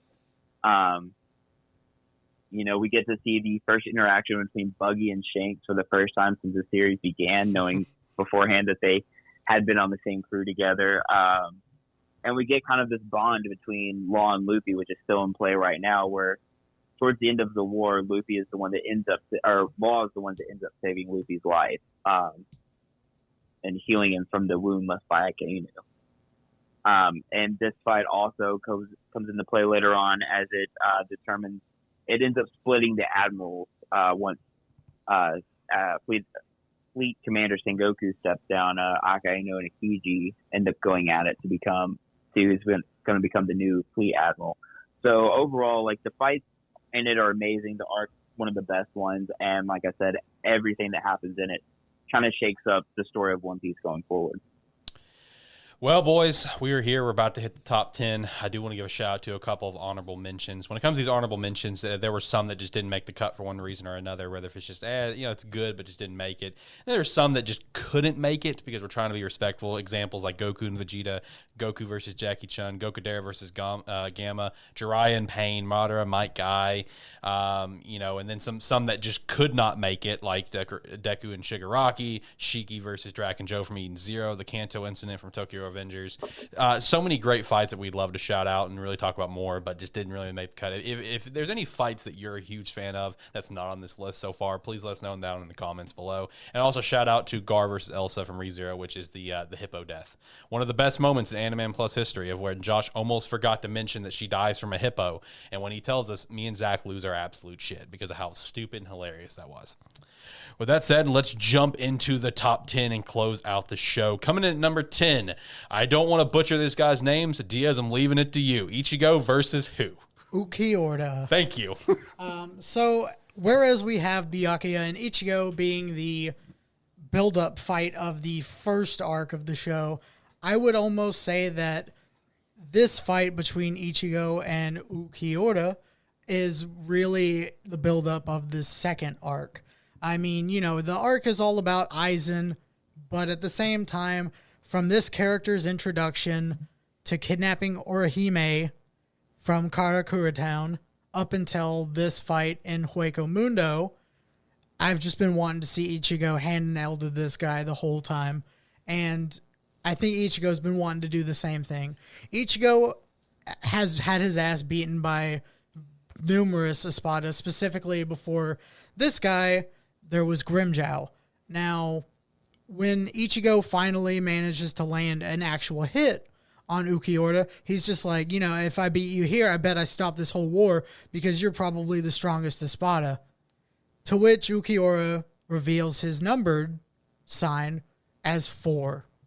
And Ichigo is like, what? And Ulquiorra tells him, yes, if you beat me here, it means nothing because there are 3 more people stronger than me. Fuck. Not counting Aizen himself. And then we go into the fight. And when these two fight, they have to leave Hueco Mundo and fight above it because he tells Ichigo, if I were to release all of my power here, it would destroy the place. And basically that would make Aizen unhappy. So they go up above Hueco Mundo, which I think I've watched videos on YouTube of this fight where it's just from start to finish, shy or over 2 hours long, just cuts of this fight alone. Yep. And man, oh man, is it a trip from start to finish. You get to see all kinds of crazy shit, like finding out that Ulquiorra is the only Espada that has a second resurrection release, which apparently makes him even fucking stronger than when he was fucking handing Ichigo's his L's left and right. Which still makes no sense to me. It never did, because the fact that even with that, he's still only 4.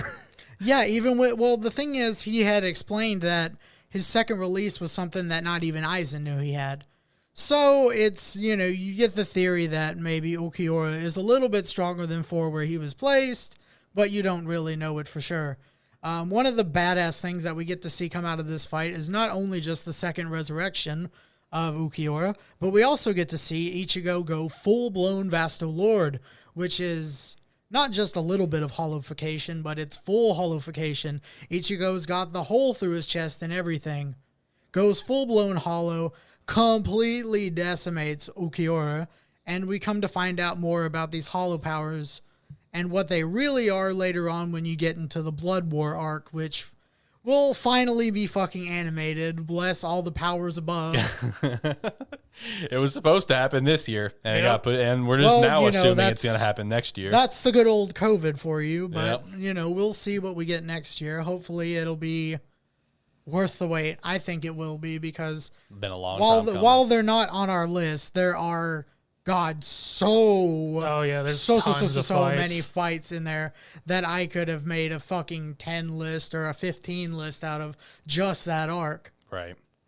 Coming in at number 9, we have Asta and Yami versus Dante from Black Clover. This, of course, being really the true peak of the ending of Black Clover. I know that the last couple episodes we had Asta versus his devil, but this is really where it really peaked out for the end of the anime of Black Clover. And everything about this fight leading up to it was absolutely just and fun to watch. Of Dante just coming in, just completely wrecking the few Black Bulls that are there. Asta putting up a fight very briefly when he kind of loses his shit and just unleashes more of his devil powers, but still just ends up really fucking with his body, and he can't really continue on any further. And Yami coming in, being the badass that he is, saving the day, but then Yami even finding out, shit, I can't really beat this guy on my own. Asta pretty much having almost nothing left until Yami's just like, I can't win this one without you, without you, Asta. And then, those two having the ultimate team up. The one thing that's awesome about Black Clover, this fight, and a couple others, for example, is Black Clover, the animators for this show, they really take Black Clover and it's like, this is their personal playground. Yeah. Because they do a lot of wild stuff with the animation of these fights that just absolutely look incredible. And, with this fight coming, in this fight, as well as when Asta loses his arm, he sacrifices it to his devil as a, hey, man, I need to keep fighting. I got to keep going. Can you please help me? He's like, yeah, I'll help you, but I'm taking your fucking arm. And Asta's like, whatever, dude. I need to keep going. Yami's relying on me. And then just the epic finish of this fight, of where it's all in perfect slow motion, of the devil's like, hey, Asta, you only have like a couple more seconds, bro. You better wrap this up quick, or you're about to be done. And the slow motion of Yami just tossing Asta his sword. Asta getting Yami's sword and finishing Dante off for this fight was absolutely incredible. This is really, in my opinion, the pinnacle of the anime. Still, one of my favorite things that came out of that was the next day after that episode aired, me seeing on Twitter the cut where instead of Yami tossing his sword, it's fucking Zoro tossing his sword to Asta. Right. Coming in at number 8, we have Yusuke versus younger Toguro from Yu Yu Hakusho. Woo! There we go. Slugfest, I tell you. So, pretty much, at this point in the series, this is the final fight of the Dark Tournament. We've had 4 or 3 exceptional fights beforehand between the rest of the Toguro team and the Urameshi team. And just, this is the pinnacle. Younger Toguro throughout the entire series has been the peak. This is the top guy. And Yusuke's been chasing him since the beginning of the series, pretty much. And just an overall outstanding fight between the two of them. Just Yusuke using all the skills he's learned throughout the Dark Tournament, pushed Toguro further and further, from starting at 40% to 50%, going all the way to 100, and just Yusuke throughout the entire fight just keep going, pushing him further until finally piercing and defeating Toguro. And just this matchup rivalry that's been from start to finish throughout this entire series at this point in time. Just exceptional fight, exceptional rivalry, just the pushing of the two. Coming in at number 7, Nitaro versus Miriam from Hunter x Hunter. Yeah, so as I said, my favorite Hunter x Hunter fight is Chrollo versus Lucifer. This is also a very good one.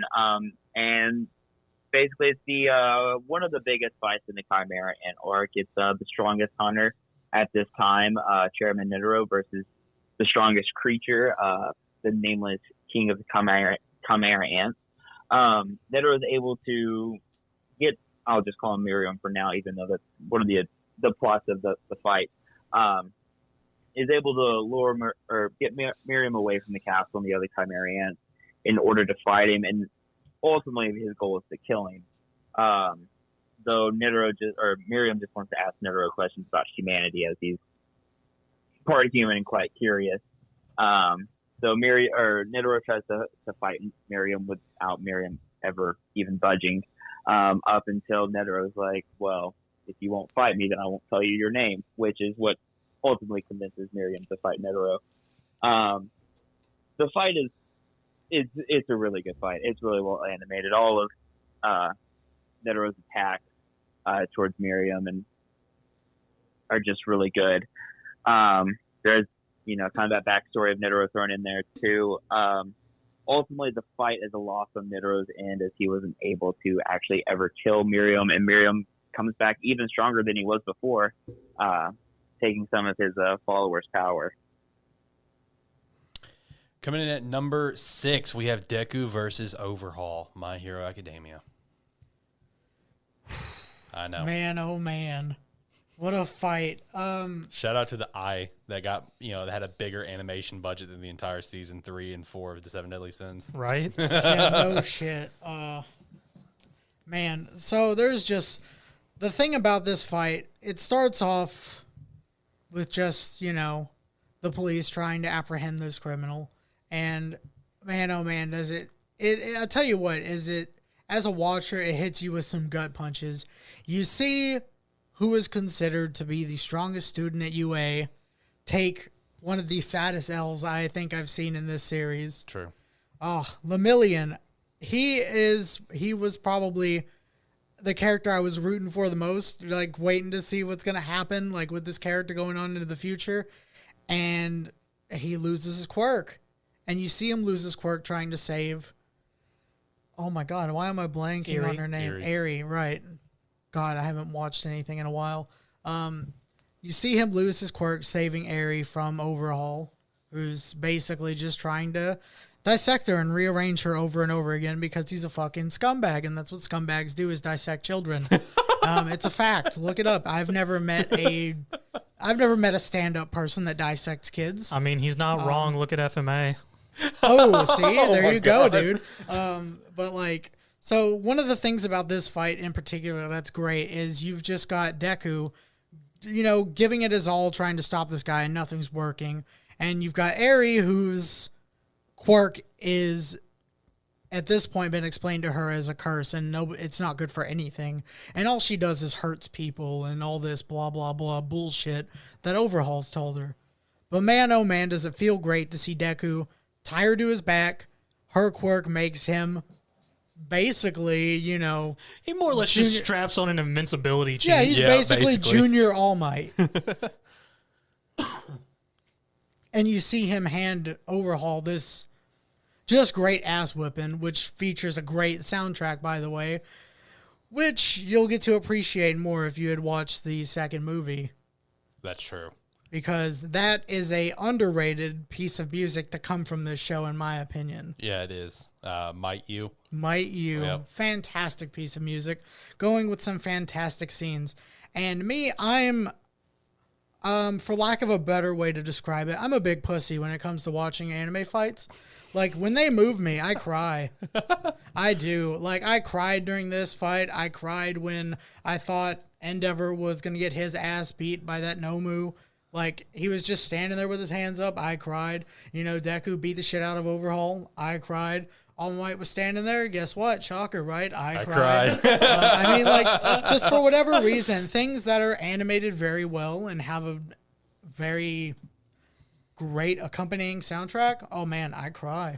Like, I mean, I can't tell you how many video game trailers I've watched where at the end of it, I'm sitting there just like at my desk, just sniffling, like, because guess what? I fucking cried for no reason. And it's not like I have any attachment to anything that's going on. I'm just like, fuck, that was great. So I guess I'm going to cry now. Life is Strange Date Night makes so much more sense to me now. It does. It makes so much more sense. Like, just for example, I'll be watching video game trailers on YouTube, and I'll just be like, that was a really good cinematic. Oh, man. Coming in at number 5, we have the Von Gola family versus the Simon family in Hitman Reborn. It's real sad we're never going to see this animated. No, and he's right, man. To this day, the Inheritance Succession arc in Hitman Reborn, which takes place right after the Future arc where the anime ended, is still my favorite arc of all series, all time. This arc. This is the absolute peak of the peaks of Hitman Reborn, and one after another for this. For these fights is just gets better and better as we go on, where it's, you know, one set of guardians, a whole new set of flames introduced in this arc, the earth with the set of earth flames where you have like glacier, desert, forest, swamp, mountain, one that was, this still irks me to this fucking day, one that was never named. That still bothers me. Oh, you're right. It wasn't. Yeah, the guy that was like, it was like Yamamoto's friend. I'm assuming it. I don't know what it could be, but that still bothers me to this day. But no, each of these fights, this is all set up where the Simon family believe the Von Gola family has wronged them throughout history. That's what they believe, and then when it comes time for them to throw down because someone horribly fucked up Yamamoto, where he's basically in the hospital on a deathbed. Soon as just like, who's been anti this whole thing, he's just like, okay, we're about to fucking throw down now. Soon as it's like, all right, let's do it. Let's set up the whole inheritance thing for me to become the boss, even though I have no desire to do it, so we can try to lure these bastards out because we're gonna fuck some shit. They end up fighting the Simon family, who they thought was their friends, beating the Von Gola family, getting the shit beat out of them, even though they just got their ring upgrades at the end of the Future arc. Rings getting destroyed, then have to get their rings rebuilt in these new form of Von Gola gear, and in each fight when the Von Gola gear appears, one after another of the two families putting their prides on the line, and whoever loses these fights has to go to the Vendice prison. Yes. The Vendice is overseeing this fight because once this fight started, the curveball is here. Vendice steps in after Reborn points him out, and Vendice is like, well, we kind of have an obligation that if these two families are to ever fight, we have to monitor the fight. And everyone's like, what the fuck are you talking about? That's random. It's just like, which is really random in the series because the Vendice have barely been a part of anything besides initially Mukuro stuff. Yeah, Mukuro, that's it. When it came, they were just like, yeah, this was an agreement between the first two bosses of the Von Gola and Simon family, where everyone's like, whoa, okay, hold on. That's catching us off guard now. So each time a fight comes to a finish, everyone starts to get the memories of what happened between these two families. Because the way that, the original two, both the Primos have this whole thing set up, is that these two families are never meant to clash. They are meant to stay friends and stay on good terms forever. But thanks to Damon Spade, the first generation and second generation Mist Guardian of the Von Gola, he fucked with history more or less and kind of messed shit up, where these two ended up becoming absolutely, they fucked up Simon's history, where they believe the Von Gola has taken things from them and shafted them, and one after another each fight is better and better. Hibari's fight still stands out to me to this day, because this is the fight where he finally acknowledges who he is in this family, acknowledging with the line, after she said, why would you side yourselves with the Von Gola family? He's just like, I'm not with them. I don't like the way you worded that. But then he said, but it is the sky that allows the cloud to move about freely, and one day I will even bite up the sky itself. Acknowledging his role as the Cloud Guardian and Suna's strength. Gokudera, after the Swamp Guardian was just beating down Suna, it's like, he sucks at this, he sucks at this, he sucks at this, blah, blah, blah. And Suna's just like, oh God, Gokudera's, he's gonna ditch me now, whatever. And Gokudera flat out, for the first time, being like, yeah, you're right, Suna sucks. But the reason I follow Suna is this, and this. Everything about these fights are absolutely phenomenal. If you've watched Hitman Reborn and you've never gone and read the manga, you absolutely need to, because this arc is absolutely 10 out of 10. And and speaking of 10 out of 10, an absolute 10 out of 10 fight that's not necessarily a fight. It's kind of like what we mentioned with the Food Wars earlier, where this is just a conflict. This is one of the greatest mental battles in anime history. Coming in at number 4, we have Light versus L from Death Note. As Alex said, this is by far one of the most heightened mental battles and intellect battles in anime.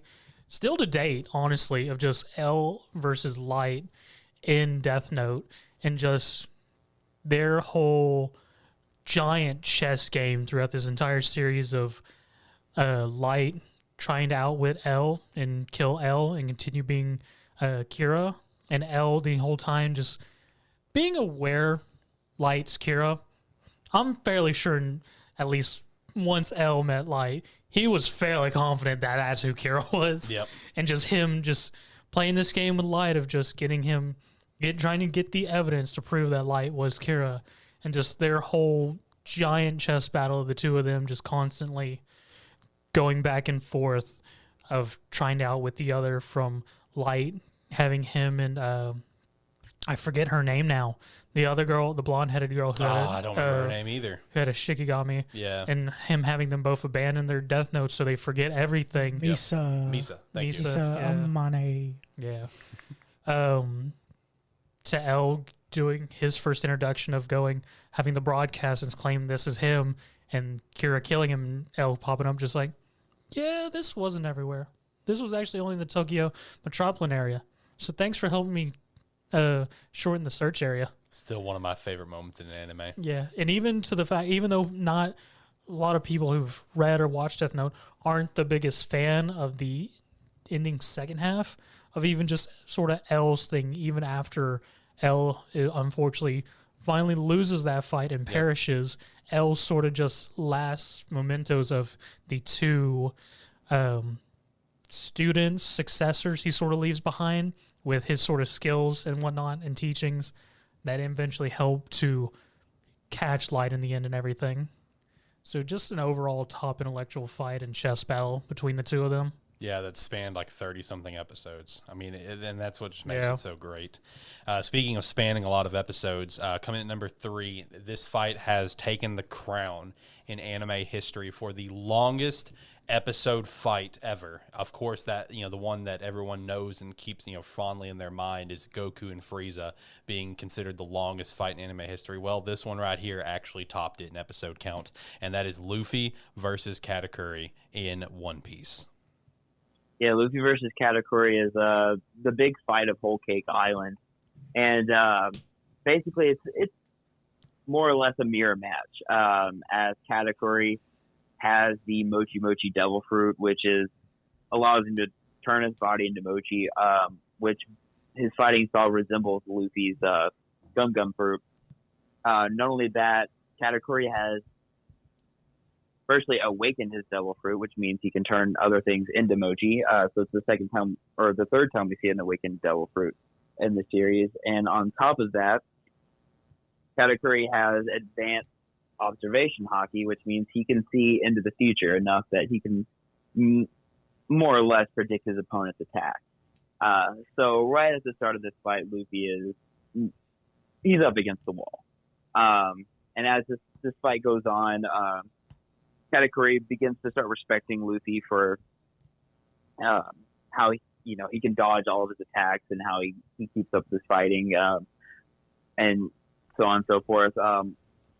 But ultimately, Luffy ends up losing the first half of the fight, to which Katakuri goes off and starts eating donuts, reveals his mouth, and doesn't check to make sure Luffy's dead or not, which starts the second part of the fight where Luffy breaks the shack that Katakuri's eating his donuts and reveals his face to the entire, everyone in the mirror world. And the second half of the fight starts from there with Katakuri and Luffy fighting. One of the big reveals out of this fight is Luffy's Gear 4 Snake Man. Love it. Which is a faster version of Gear 4 Bounce Man or Gear 4 Tank Man that we saw earlier in this arc. And with that, Luffy's able to pretty much match Katakuri's speed and his range, as Luffy can fire his King Cobra a lot farther now. Throughout the fight, Luffy's observation haki also increases to the point where he can see a little bit in the future as well. The turning point of the match is when Katakuri's little sister ends up wounding Luffy, which Katakuri, takes as an affront to this fight that someone else stepped in and helped him out, and now no matter what happens, he can't win because of that moment, to which he ends up injuring himself. So both players are now weakened, and the fight rages on a little bit longer. Ultimately, in the end, though, Luffy defeats Katakuri, and basically tells Katakuri his plans, like, I'm gonna come back, I'm gonna take down Big Mom, and I'm gonna become king of the pirates. And Katakuri responds with, I hope that happens, and passes out from there. One last show of respect. Luffy places the spare hat he has with his entire arc on top of Katakuri's face, covering up his deformed mouth.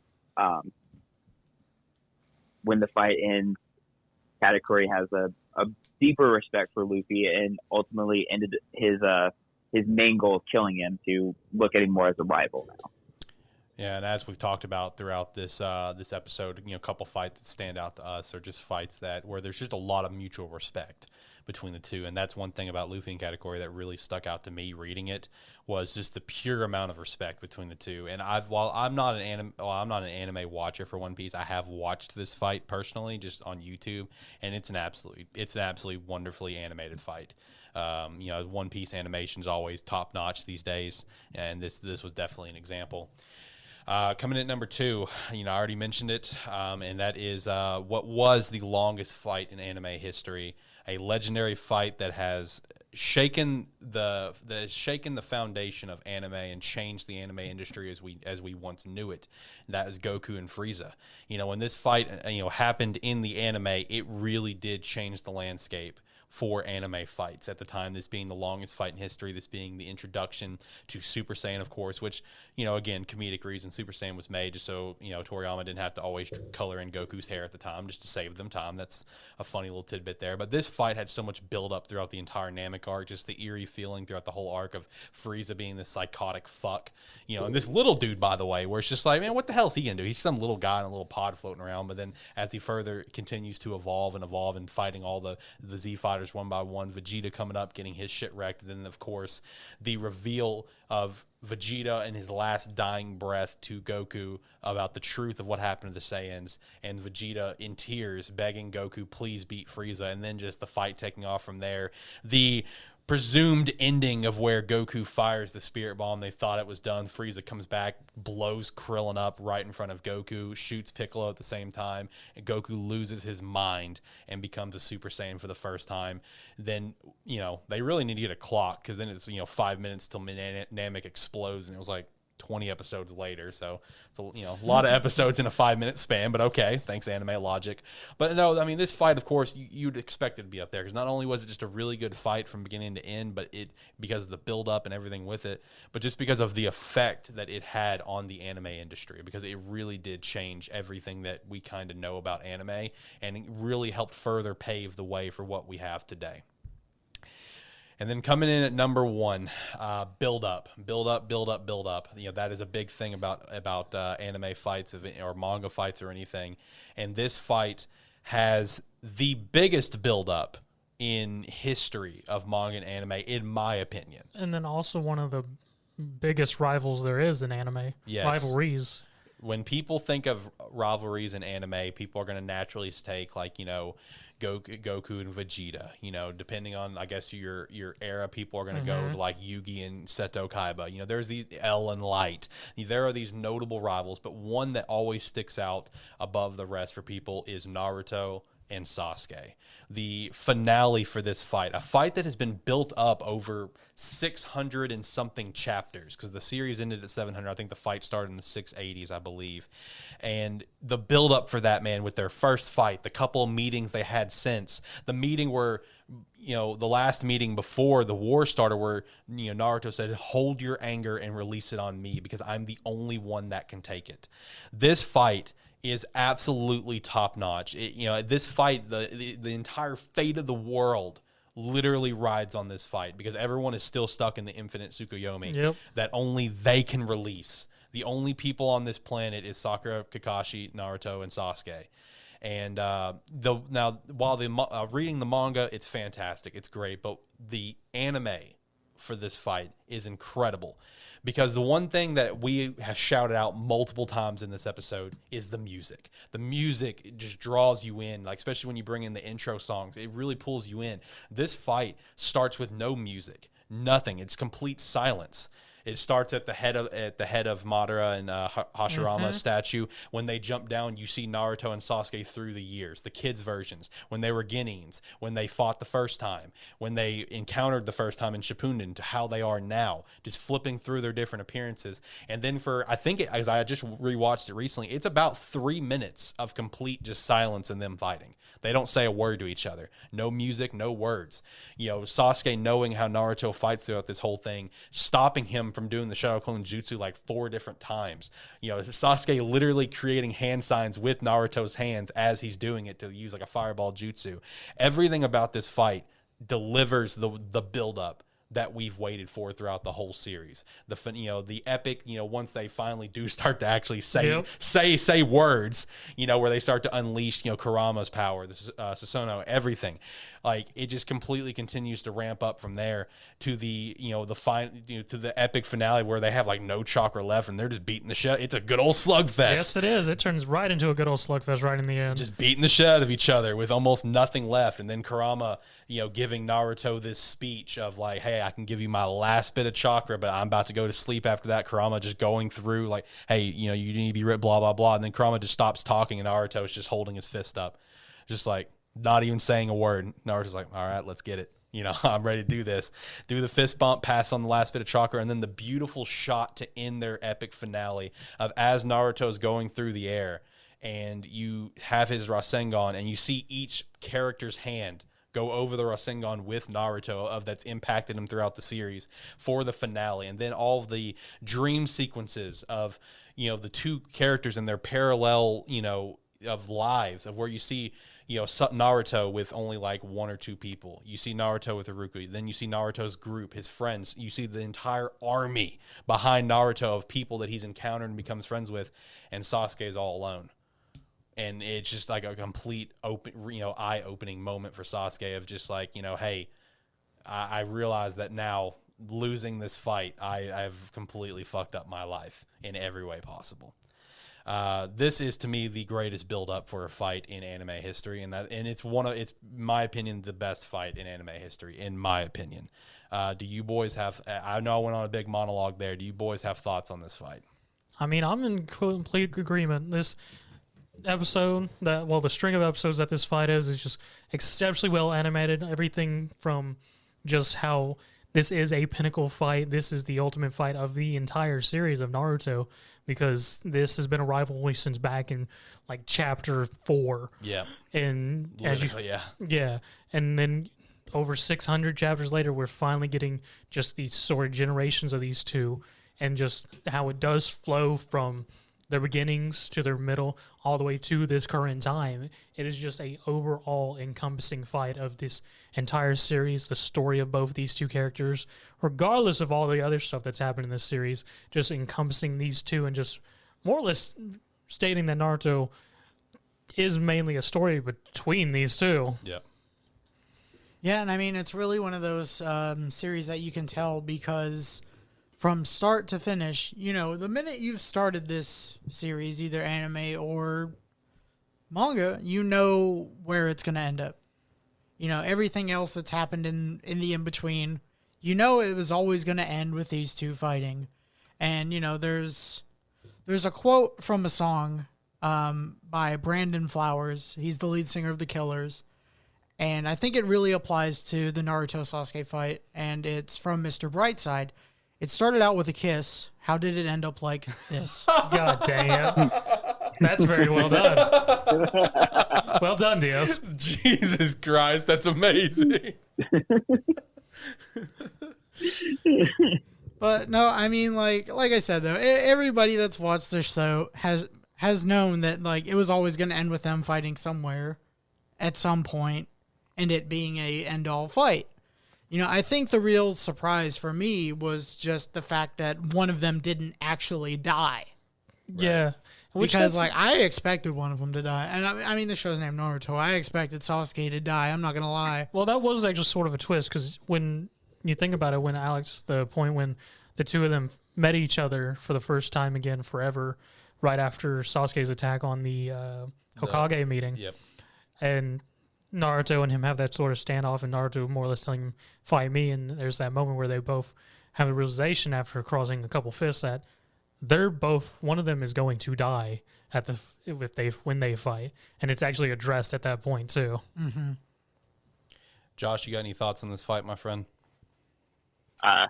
No. How can I follow that Mr. Brightside? That's true. I think that's the peak moment of this Nobody podcast. wants to follow that. That is the peak moment of this podcast for sure. I set Josh up for failure. Yeah, That's you on did. me. Yeah. We should have gone to Josh first, then you. Yeah.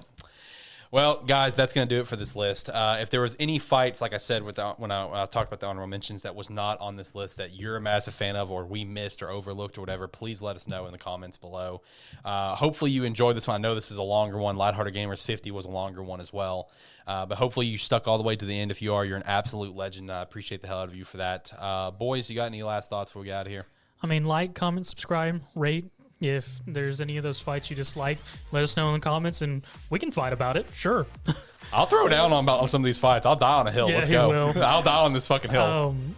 If you're watching this on YouTube and you like what's going on, you can hit that subscribe button. If you really like what's going on, you can hit the bell to let it notify you anytime we upload a video or clip at youtube.com/Sparky3. Josh, you got anything? And as always, you can follow us on Twitter at Animan Podcast. Or if you have any complaints, direct them at Alex or Zach. At AlexLight23, just at me. We'll fight about it. Yep. It's all right. I'm here to throw down. Diaz, what about you, man? First time on here on the show. Did you enjoy yourself? Thank you for coming on. Did you have a good time? Yeah, absolutely. It was definitely nice to be here. I enjoyed myself. Thanks for having me. You know, I'm definitely not opposed to doing some more episodes in the future or yeah. something like that. But, you know, we'll just have to work it out with my schedule because normally Fridays are bright and early days for me where I got to be up before the sun's up, and it sucks. But, you know, It is what that's it is. Right? that's doing what you got to do to get that dollar to keep the lights on. Am I right? Yeah, that's right. That's Yeah. right. Well, Diaz. You know, funny enough, Chris Abbott was supposed to be our first guest. He said Oh my exactly God! the This same is, thing. shut up, Josh. Shut up, Josh. Josh, you had your chance. You did. He was here. He was here. He was within driving distance. And you fucked up. This is on you, man. We're I'm not gonna buy tickets for that. that ship has sailed. You messed up on that one. All right, well, Diaz, again, I appreciate you for coming on the show, talking about the Bleach stuff that we most definitely were not going to be able to talk about, as well as some of the other fights that you pitched. Again, hopefully you guys have an absolutely phenomenal time with this. Do everything that Zach said and more. With that said, until next time, guys, have a good one. Bye. Later.